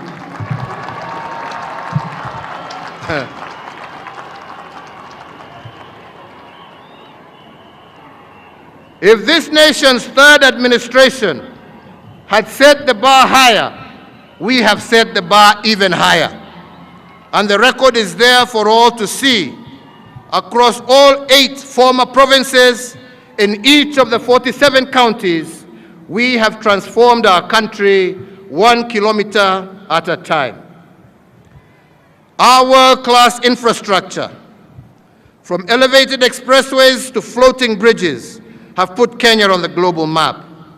And as a result, we have distinguished ourselves as an investment destination of choice, a regional and continental hub, and a leader on the African continent. With the mandate you gave me, fellow Kenyans, we also transformed the way government services reach you.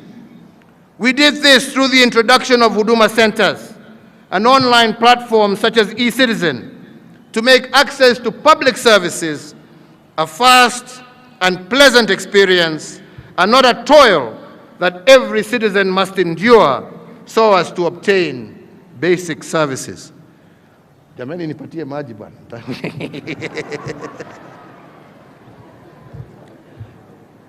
In 2012, who would have believed that passport applications, birth certificates, marriages and business registration, driver's licenses, and so many others could be done online from anywhere in the world?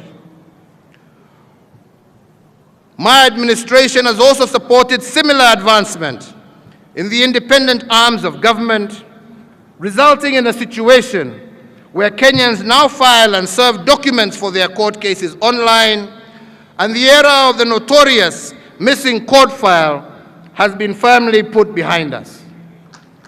It is in the life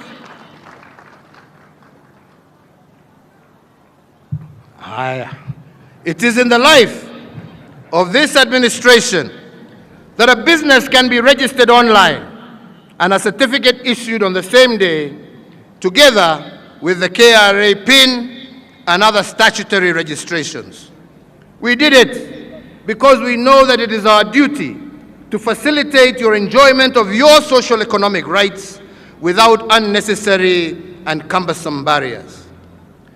In the past, all land matters in Kenya were handled using a manual registry, and this made the Ministry of Lands a total den of corruption.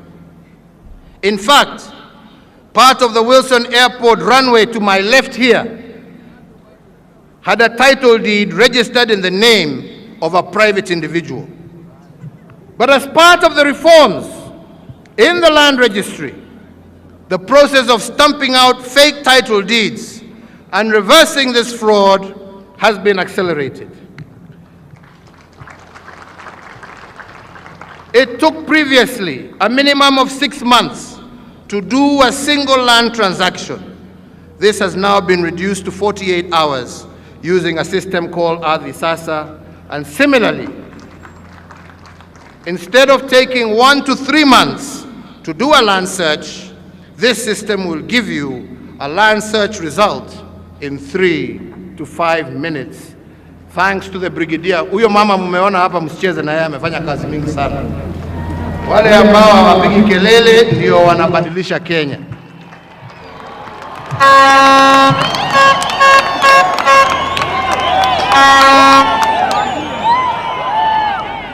With the mandate you gave me, we have set a high bar for how and where government services should be provided.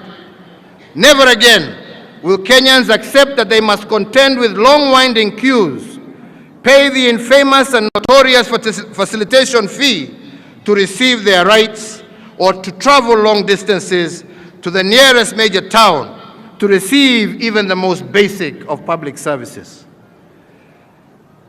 As the administration that assumed office on the signature pledge of being a digital government, the revolution that is the delivery of services online, coupled with the concept of Huduma Centers, which we implemented, have changed the way Kenyans do business.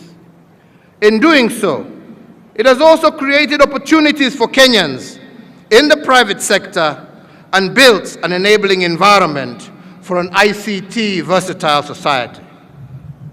It is in the tenure of this administration that we successfully transitioned from analog to digital television and radio, resulting in the country being home to 130 TV stations, up from 14 in 2013. 204 radio stations, up from 130 in 2013. These impressive figures do not lie, and this does not factor the massive expansion of the digital space that has seen many hundreds of thousands of Kenyans successfully monetize various digital communication avenues. Ndio unaona wengine wananitukana kila siku. Ni sawa tu, waendelee.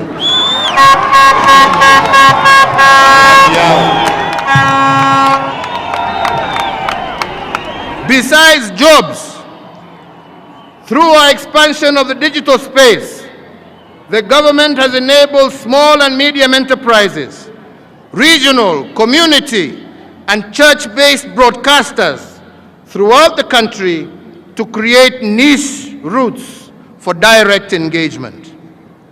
The dividends of the investments in our undersea cable are also manifest.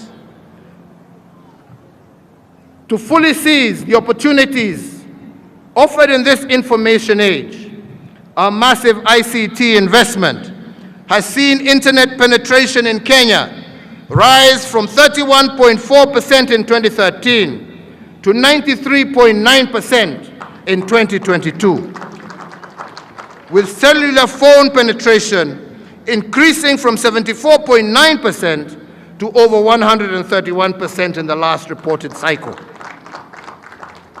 Indeed, fellow Kenyans, over the same period of time, money transfers have increased from 1.9 trillion shillings a year to 6.8 trillion shillings every year.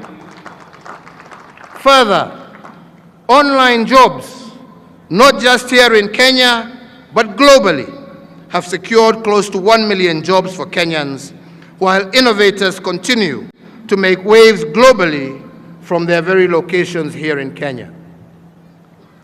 So fellows and Kenyans, as we prepare to hand over the baton to the fifth administration, there are three critical areas that I believe a new administration should focus on, but mine are just suggestions. Me naenda. Firstly, you cannot do the big push investments in dams, roads, and rail in an environment of corruption. I say so because we cannot lie, the devil of corruption is still alive and well here in Kenya.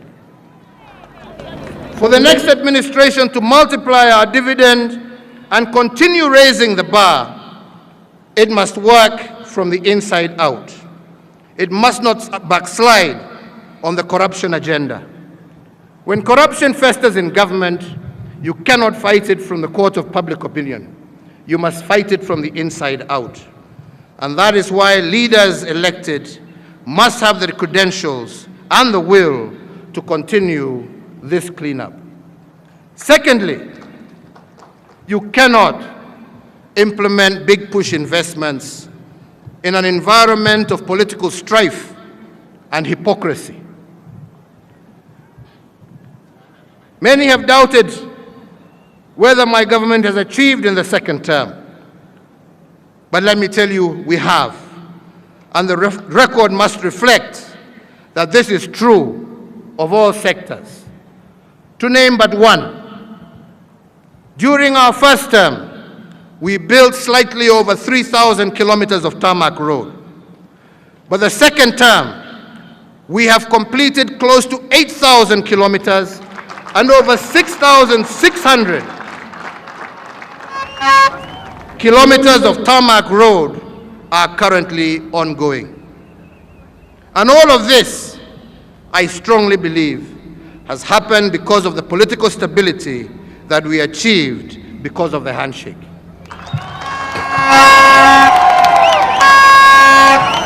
Three, big push investments are bold investments, and they call for surgical and sometimes ruthless execution.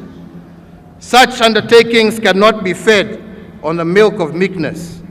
They need an attitude that shows the contempt card to those who dwell in negativity and naysaying. For instance, many have told you that the expressway that snakes through the heart of Nairobi, our pessimists said that it is impossible. Yet we have done it.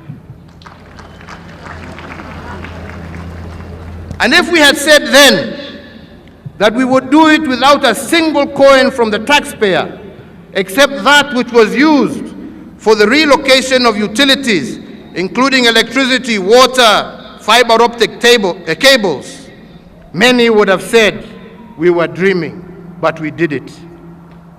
Today, the Nairobi Expressway snakes through the skylines of Nairobi as a wonder.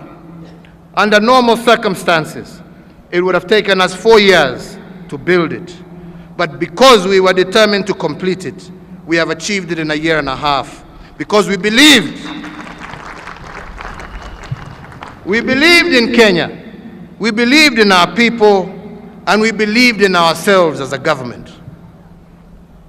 As an affirmation of the confidence we enjoy from foreign investors, we built the first expressway in Africa. This first expressway, the first in Africa, using private foreign capital. Indeed, we did this at half the time and at no project cost to the taxpayer. It is also notable that we were able to build it to international standards. With this signature project, we have opened up new possibilities for our own private sector investments, including equity and pension funds, to invest in public infrastructure and make decent returns. So fellow Kenyans, allow me to turn to my second legacy frame of economic acceleration. And for this, I mean multiplying the economic foundations of our nation at a rate that is outside the normal. The first limb will address how we are faring on production, and the second limb will respond to a question by many why we had to borrow in order to accelerate our fundamentals. Since 2013, we have used your mandate to ring-fence and grow our traditional exports of tea, coffee, and horticulture. Across the country, coffee rates for 2022 are out, and we have nearly doubled our earnings made by the coffee farmer, from an average of Kenya shillings 60 per kilogram of cherry in 2013 to Kenya shillings 110 to 125 per kilogram today. Tea earnings from exports rose by 20%, from Kenya shillings 114 billion in 2013 to 136 billion in 2021. In 9 years, over Kenya shillings 454 billion have been paid to our smallholder tea farmers. In addition, ladies and gentlemen, in addition to our traditional export crops, we have stayed ahead of the curve by supporting the emerging crops that will bolster our agriculture and horticultural earnings for decades to come. Just to mention one, the avocado, which is on course to become a top export earner. In the last year alone, we earned 15 billion shillings from avocado exports, compared to 1 billion shillings in 2013. My administration has leveraged on improved diplomatic stances between Kenya and leading importers of the crop to negotiate preferential access for Kenyan avocado products. Another plank of this strategy was for employment creation is anchored on the Buy Kenya, Build Kenya policy. With this singular intervention, the supply of uniforms for our security organs, including footwear, have transformed our textile and leather industries and unleashed thousands of new jobs for our young people, in addition to the immeasurable pride in having the magical tag of Made in Kenya affixed to these items. To encourage leading motor vehicle brands to set up shop in Kenya and to restore our existing assembly lines, the procurement framework for motor vehicles by government and other security organs, We enhanced preference to locally assembled vehicles. With this policy shift alone, a moribund industry of vehicle assembly that was once moribund and dead is once again alive. With the mandate that you gave us, the voice of women, youth, and persons with disabilities that was once muted is now at the center of a growing Kenyan enterprise. Through AGPO, a staggering 169.6 billion has been pushed through these historically marginalized groups. So fellow Kenyans, to address my second limb, why borrow? We must also first look at how other nations have prospered. It took England 200 years to industrialize. The United States of America, 160 years. Japan, 110 years. But China took only 35 years. And the four Asian tigers of Hong Kong, Taiwan, Singapore, and South Korea took 25 years to industrialize. And that is why the accelerated growth was called the Asian miracle. The secret to these miracles, ladies and gentlemen, was acceleration. They contracted their development timelines by implementing aggressive interventions and through policy choices that added their acceleration. In just one generation, they were at par with the Western world. The Afro-pessimists who are constantly out there bombarding us with nonsense will tell you that Kenya cannot replicate this miracle. But I want to assure you, they are wrong and we are right.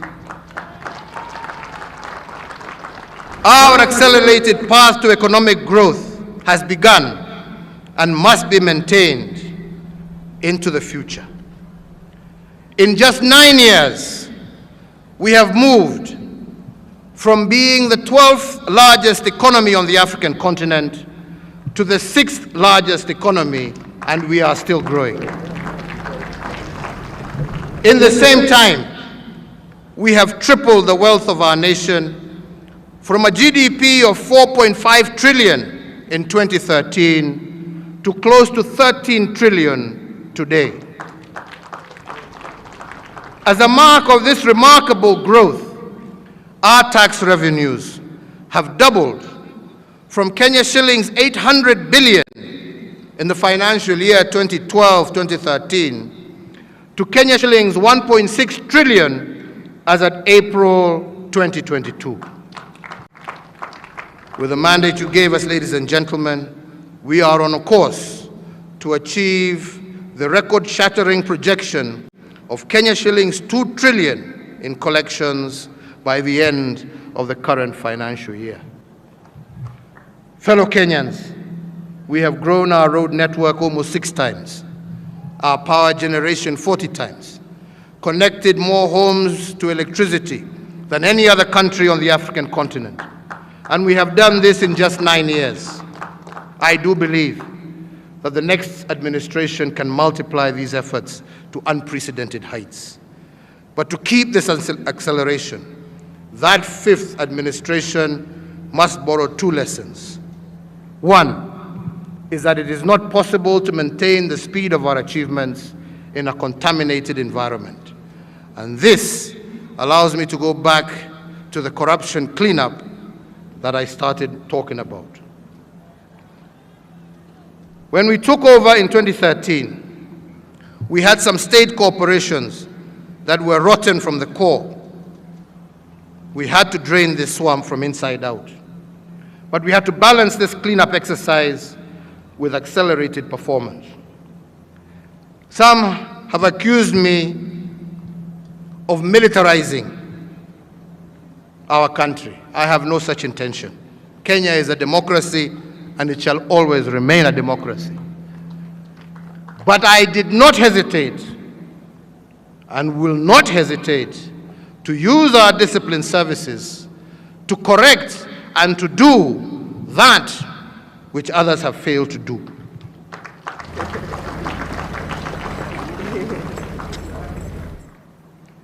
We turn to our disciplined forces and we summon them to the cause of nation building. And the record must reflect that they have not disappointed us. When we gave them the Kenya Meat Commission to manage, they turned it into a profit-making enterprise within a year.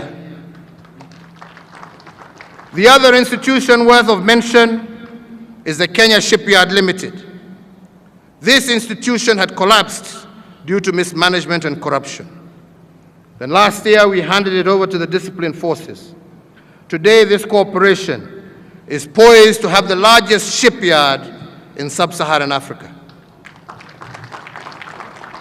This, ladies and gentlemen, is evidence that in an environment that is not contaminated, things can be done.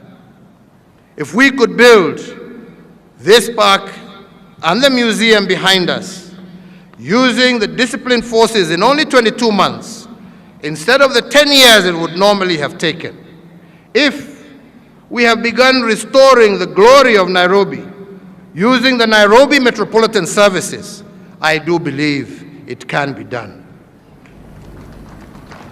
The second lesson that will keep our accelerated achievements afloat has to do with debt. And on this, I want to pose a national question. How much is too much borrowing? When does borrowing become too much and unbearable to a nation? The only time debt is a burden to a nation is if a nation is led by looters. But in the hands of a visionary administration, debt is a catalyst for rapid development. And I will give but one example. When South Korea achieved her economic miracle in a record 25 years, it also achieved the rank of being the fourth most indebted nation in the world. But the South Koreans did not call it debt. They called it using other people's money to advance their cause. What this means is that nations that have advanced have not necessarily used their own money, especially when they are not endowed with natural resources. They have borrowed from others to catch up and to become world economic leaders. And the national question, therefore, to us today is not whether debt is good or bad. The more legitimate question has to do with what the next administration will do with borrowed funds. Will they end up in the private pockets, or will they be used to accelerate economic advancement? On my part, I believe we have used other people's money to close our infrastructure gap, to connect our markets. For example, when a maize trader in Kitale previously would take 3 days from Kitale to the border with South Sudan, with what we have borrowed and the roads we have built, we have ensured that that man from Kitale can be at the border of South Sudan in just 5 hours, not 3 days. Similarly today, any trader can travel on a tarmac road to 4 out of 5 of our neighboring countries and do so in record time.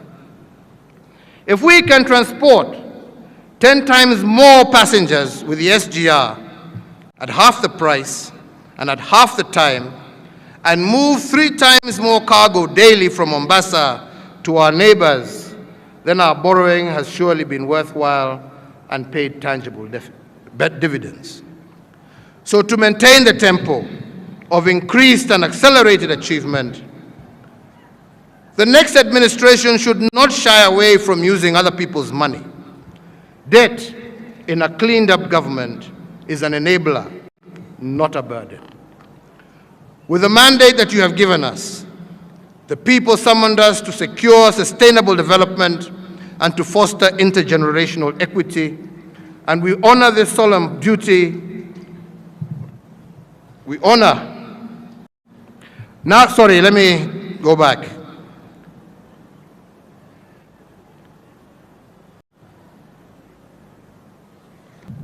So fellow Kenyans, with the mandate that you've given us, we also move to secure sustainable development and to foster intergenerational equity.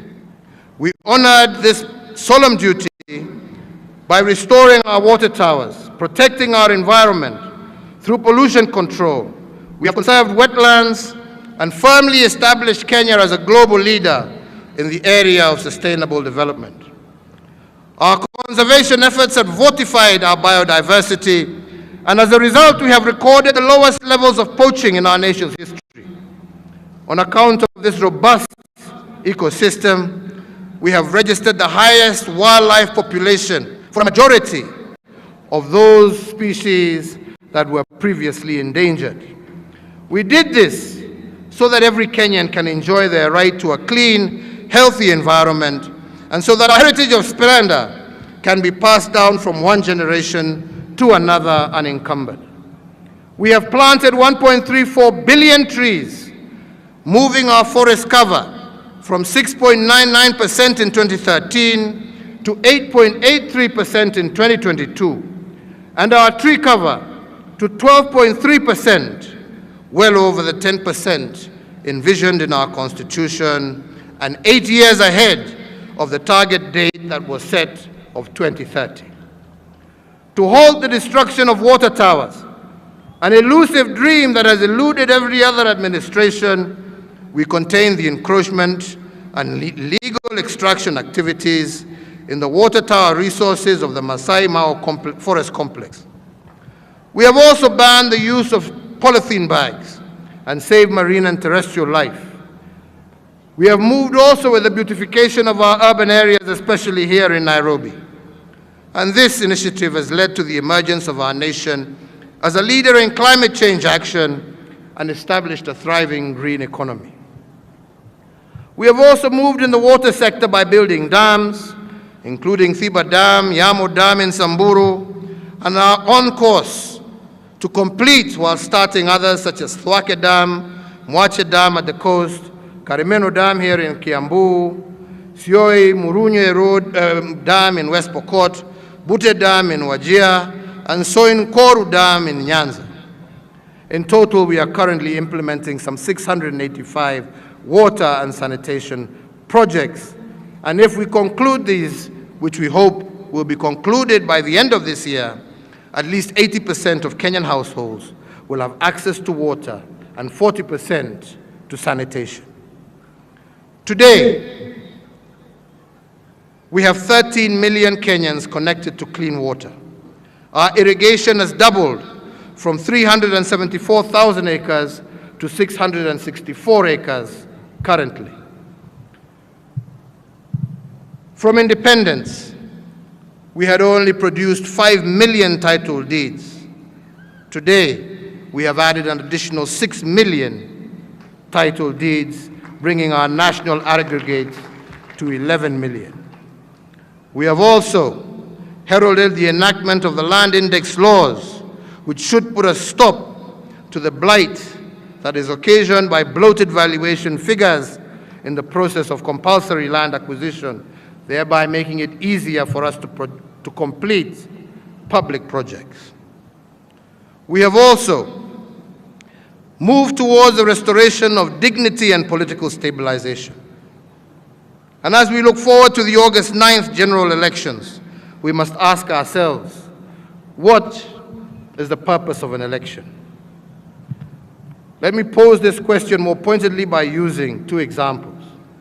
When we choose the legacy framework of restoration of dignity, we want to reduce the burden of indignity to our people, and this is why we have targeted health. Universal health coverage, which is something that we are very keen and have been keen on, has seen a growth of more than 17.1 million Kenyans insured under NHIF compared to 4.4 million. These are the things that Kenyans want to see continue. We have constructed an additional 1,912 healthcare facilities in conjunction with county governments across all levels of healthcare. Today, we have a new level 6 hospital, the Kenyatta University Teaching and Referral Hospital, that supports all these other ones. In the same period, we have increased our ICU capacity from 108 to 651 ICU-ready beds. Similarly, our hospital bed capacity has gone up from 56,000 to 82,000. In Nairobi alone, we have built 29 new hospitals in our informal settlements, which has changed the way healthcare is administered in our informal settlements. And we have opened a new level 5 hospital in Korogosho, one of those informal settlements. And although we have increased affordable access to healthcare, we have not yet done all we can, and there is still more to be done.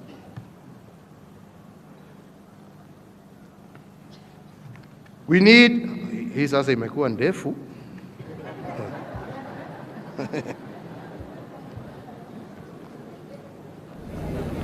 So ladies and gentlemen, let me try and conclude. While we have had the longest and most consequential period of transformation in our nation's history, it does not mean that the work of nation building is complete or that we are free from want as a country. Recurring waves of drought continue to subject some of our brothers and sisters across our country to hunger. It is hard to tell whether the long rains that we expected in April will commence properly or not, or whether we shall have another year, a fourth year of consecutive drought. And even as we contend with these effects, we are also facing challenges rising from other areas that no other generation has faced in over a century. A health pandemic that has caused untold suffering, robbing us thousands of our fellow compatriots, and in its wake, rendering millions jobless. Global tensions today are threatening global food supply and fuel supply chains, causing untold disruptions in transport and logistics, causing skyrocketing prices of basic commodities, food items, leading to higher costs of living and turbulence in international finances, issues that will continue to require attention and vigilance. We are also still faced with security challenges in parts of our country, including Kerio Valley, parts of Marsabit, parts of Laikipia, where bandits cannot even spare our children, robbing us our future. And unemployment is still a major challenge, dampening the spirits of our youth and also disheartening their parents. Equally important to highlight is the threat also to our traditional values and the family as the basic unit of our society. The evolving face of the Kenyan family is characterized in the 2019 national census, where families headed by single parents rose from 25.1% in 2009 to 38.2%. If unchecked, this trend shall destroy the fundamental character of Kenya and reap untold harm onto our most vulnerable and precious members, our children. So I urge all of us, including our religious leaders, our community leaders, and all concerned government agencies, to step up to the plate and make sure that the Kenyan family remains the strong and respected institution that it has historically been. So fellow Kenyans, my message to the nation today is that whereas we are claiming progress, we do not claim perfection. Yes, we have made commendable progress on the socio-economic front, but we cannot claim to have reached the pinnacle of our nation's potential. There is much more to be done to move our nation to the next level of development. The fourth administration that I have had the privilege to lead together with my colleagues has laid the foundation upon which the fifth, the sixth, and the seventh, and all future administrations can build. However, To achieve the shared aspirations of our people, successive administrations are called upon to foster national unity, and this is the single greatest enabler for sustainable development and shared prosperity for all. Our first collective national duty, therefore, in this forthcoming elections, general elections, on the 9th of August 2022, is to choose peace and stability over fear, hope over hate, and progress over retrogression. On this solemn occasion, we also reflect on the plight of our brothers and sisters who have run into headwinds with the law and are currently serving custodial sentences in our correctional facilities. Indeed, in response to various petitions from actors with the justice and legal sector, and in line with our commitment to restorative justice and reintegration of offenders, on the recommendation of the Power of Mercy Advisory Committee, I have on this day exercised the presidential prerogative of pardon and granted a second chance to some 3,908 inmates.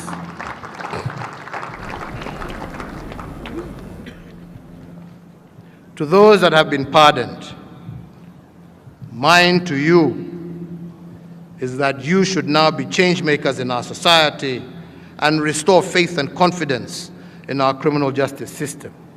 Reciprocate the generosity that has been shown by your motherland through this act of mercy with a high sense of civic duty and service to your country. Fellow Kenyans, ladies and gentlemen, kwa hayo mengi, with the eternal flame that we lit yesterday on the eve of Madaraka Day, and the first Madaraka Day held on these grounds, let us all commit ourselves to fanning the flames of freedom, democracy, prosperity, unity, integrity, and most importantly, peace, and our combined, collective, unceasing commitment to Project Kenya. May God bless you, and may God bless Kenya. Asanteni sana. Kwa heshima naomba sote tusimame kwa wimbo wa taifa.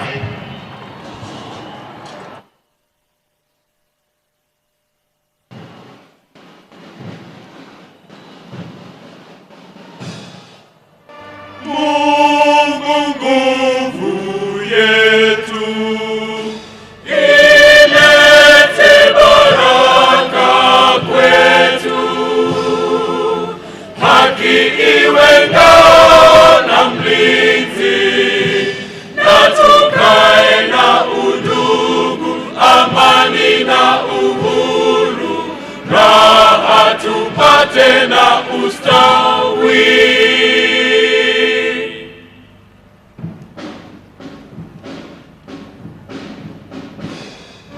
Mungu twaomba uilinde Jumuiya Afrika Mashariki, tuwezeshe kuishi kwa amani, tutimize na malengo yetu.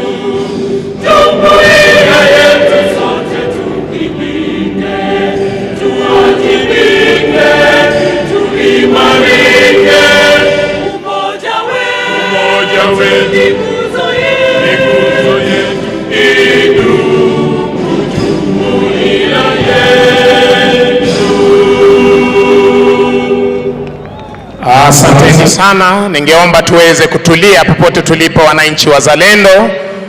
Nikiitisha hivi sasa magari ya Mheshimiwa Rais wa Jamhuri ya Kenya pamoja na magari ya Mheshimiwa Rais Jamhuri ya Sierra Leone.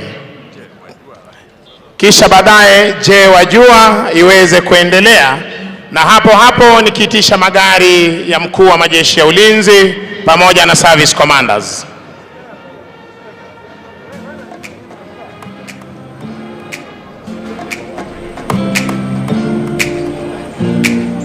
Tutulie tafadhali. Wajua kuwa tangu tujinyakulia uhuru hadi mwaka wa 2013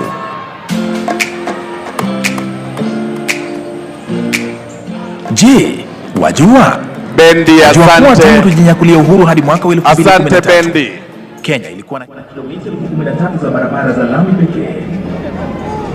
Na watoto wa Rais Uhuru Kenyatta alipochukua hatamu za uongozi mwaka 2013, alitoa ahadi ya kujenga kilomita 1000 za barabara za lami ili kuimarisha uchumi wa nchi na maisha ya Wakenya. Bila shaka, ahadi hii ya Rais Kenyatta ilifikiwa kwa kipindi cha miaka 9 tu. Serikali ya Rais Kenyatta ilijenga kilomita 1400 za barabara za lami. Hii inamaanisha kuwa Kenya sasa inaendelea na kilomita 1400 za barabara za lami kwa ongezeko la asilimia 13.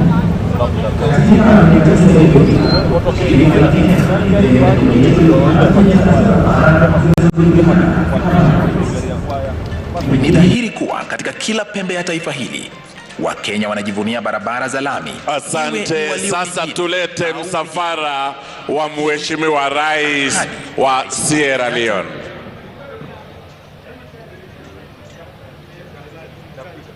Msafara wa Mheshimiwa Rais ukiondoka, tuweze kulete msafara wa Mheshimiwa Rais wa Sierra Leone.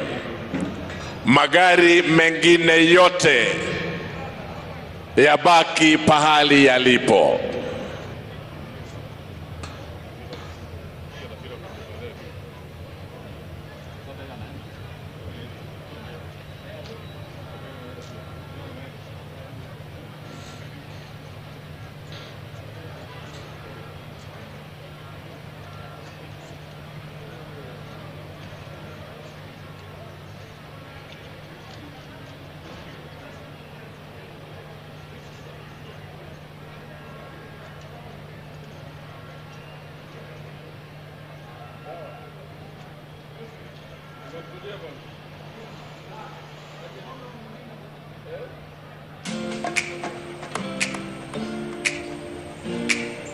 Je, wajua?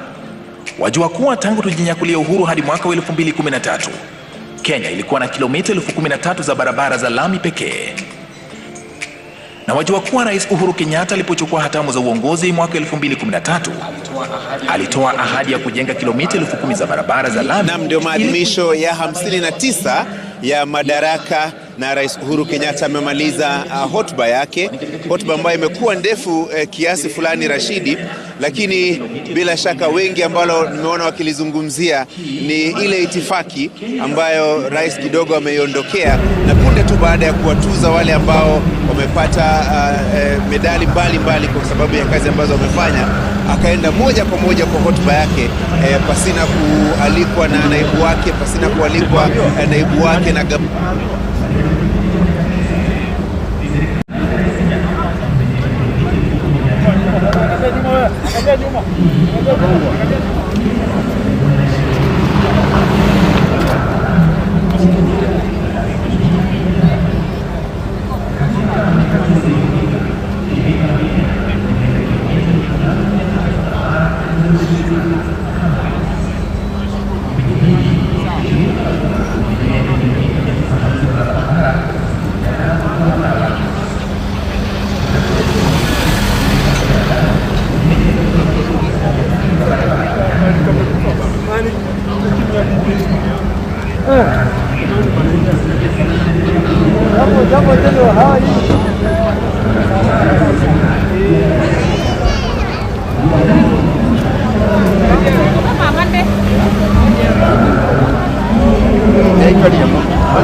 Thank you.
Na fikra zangu kwa sababu ametoa kauli ya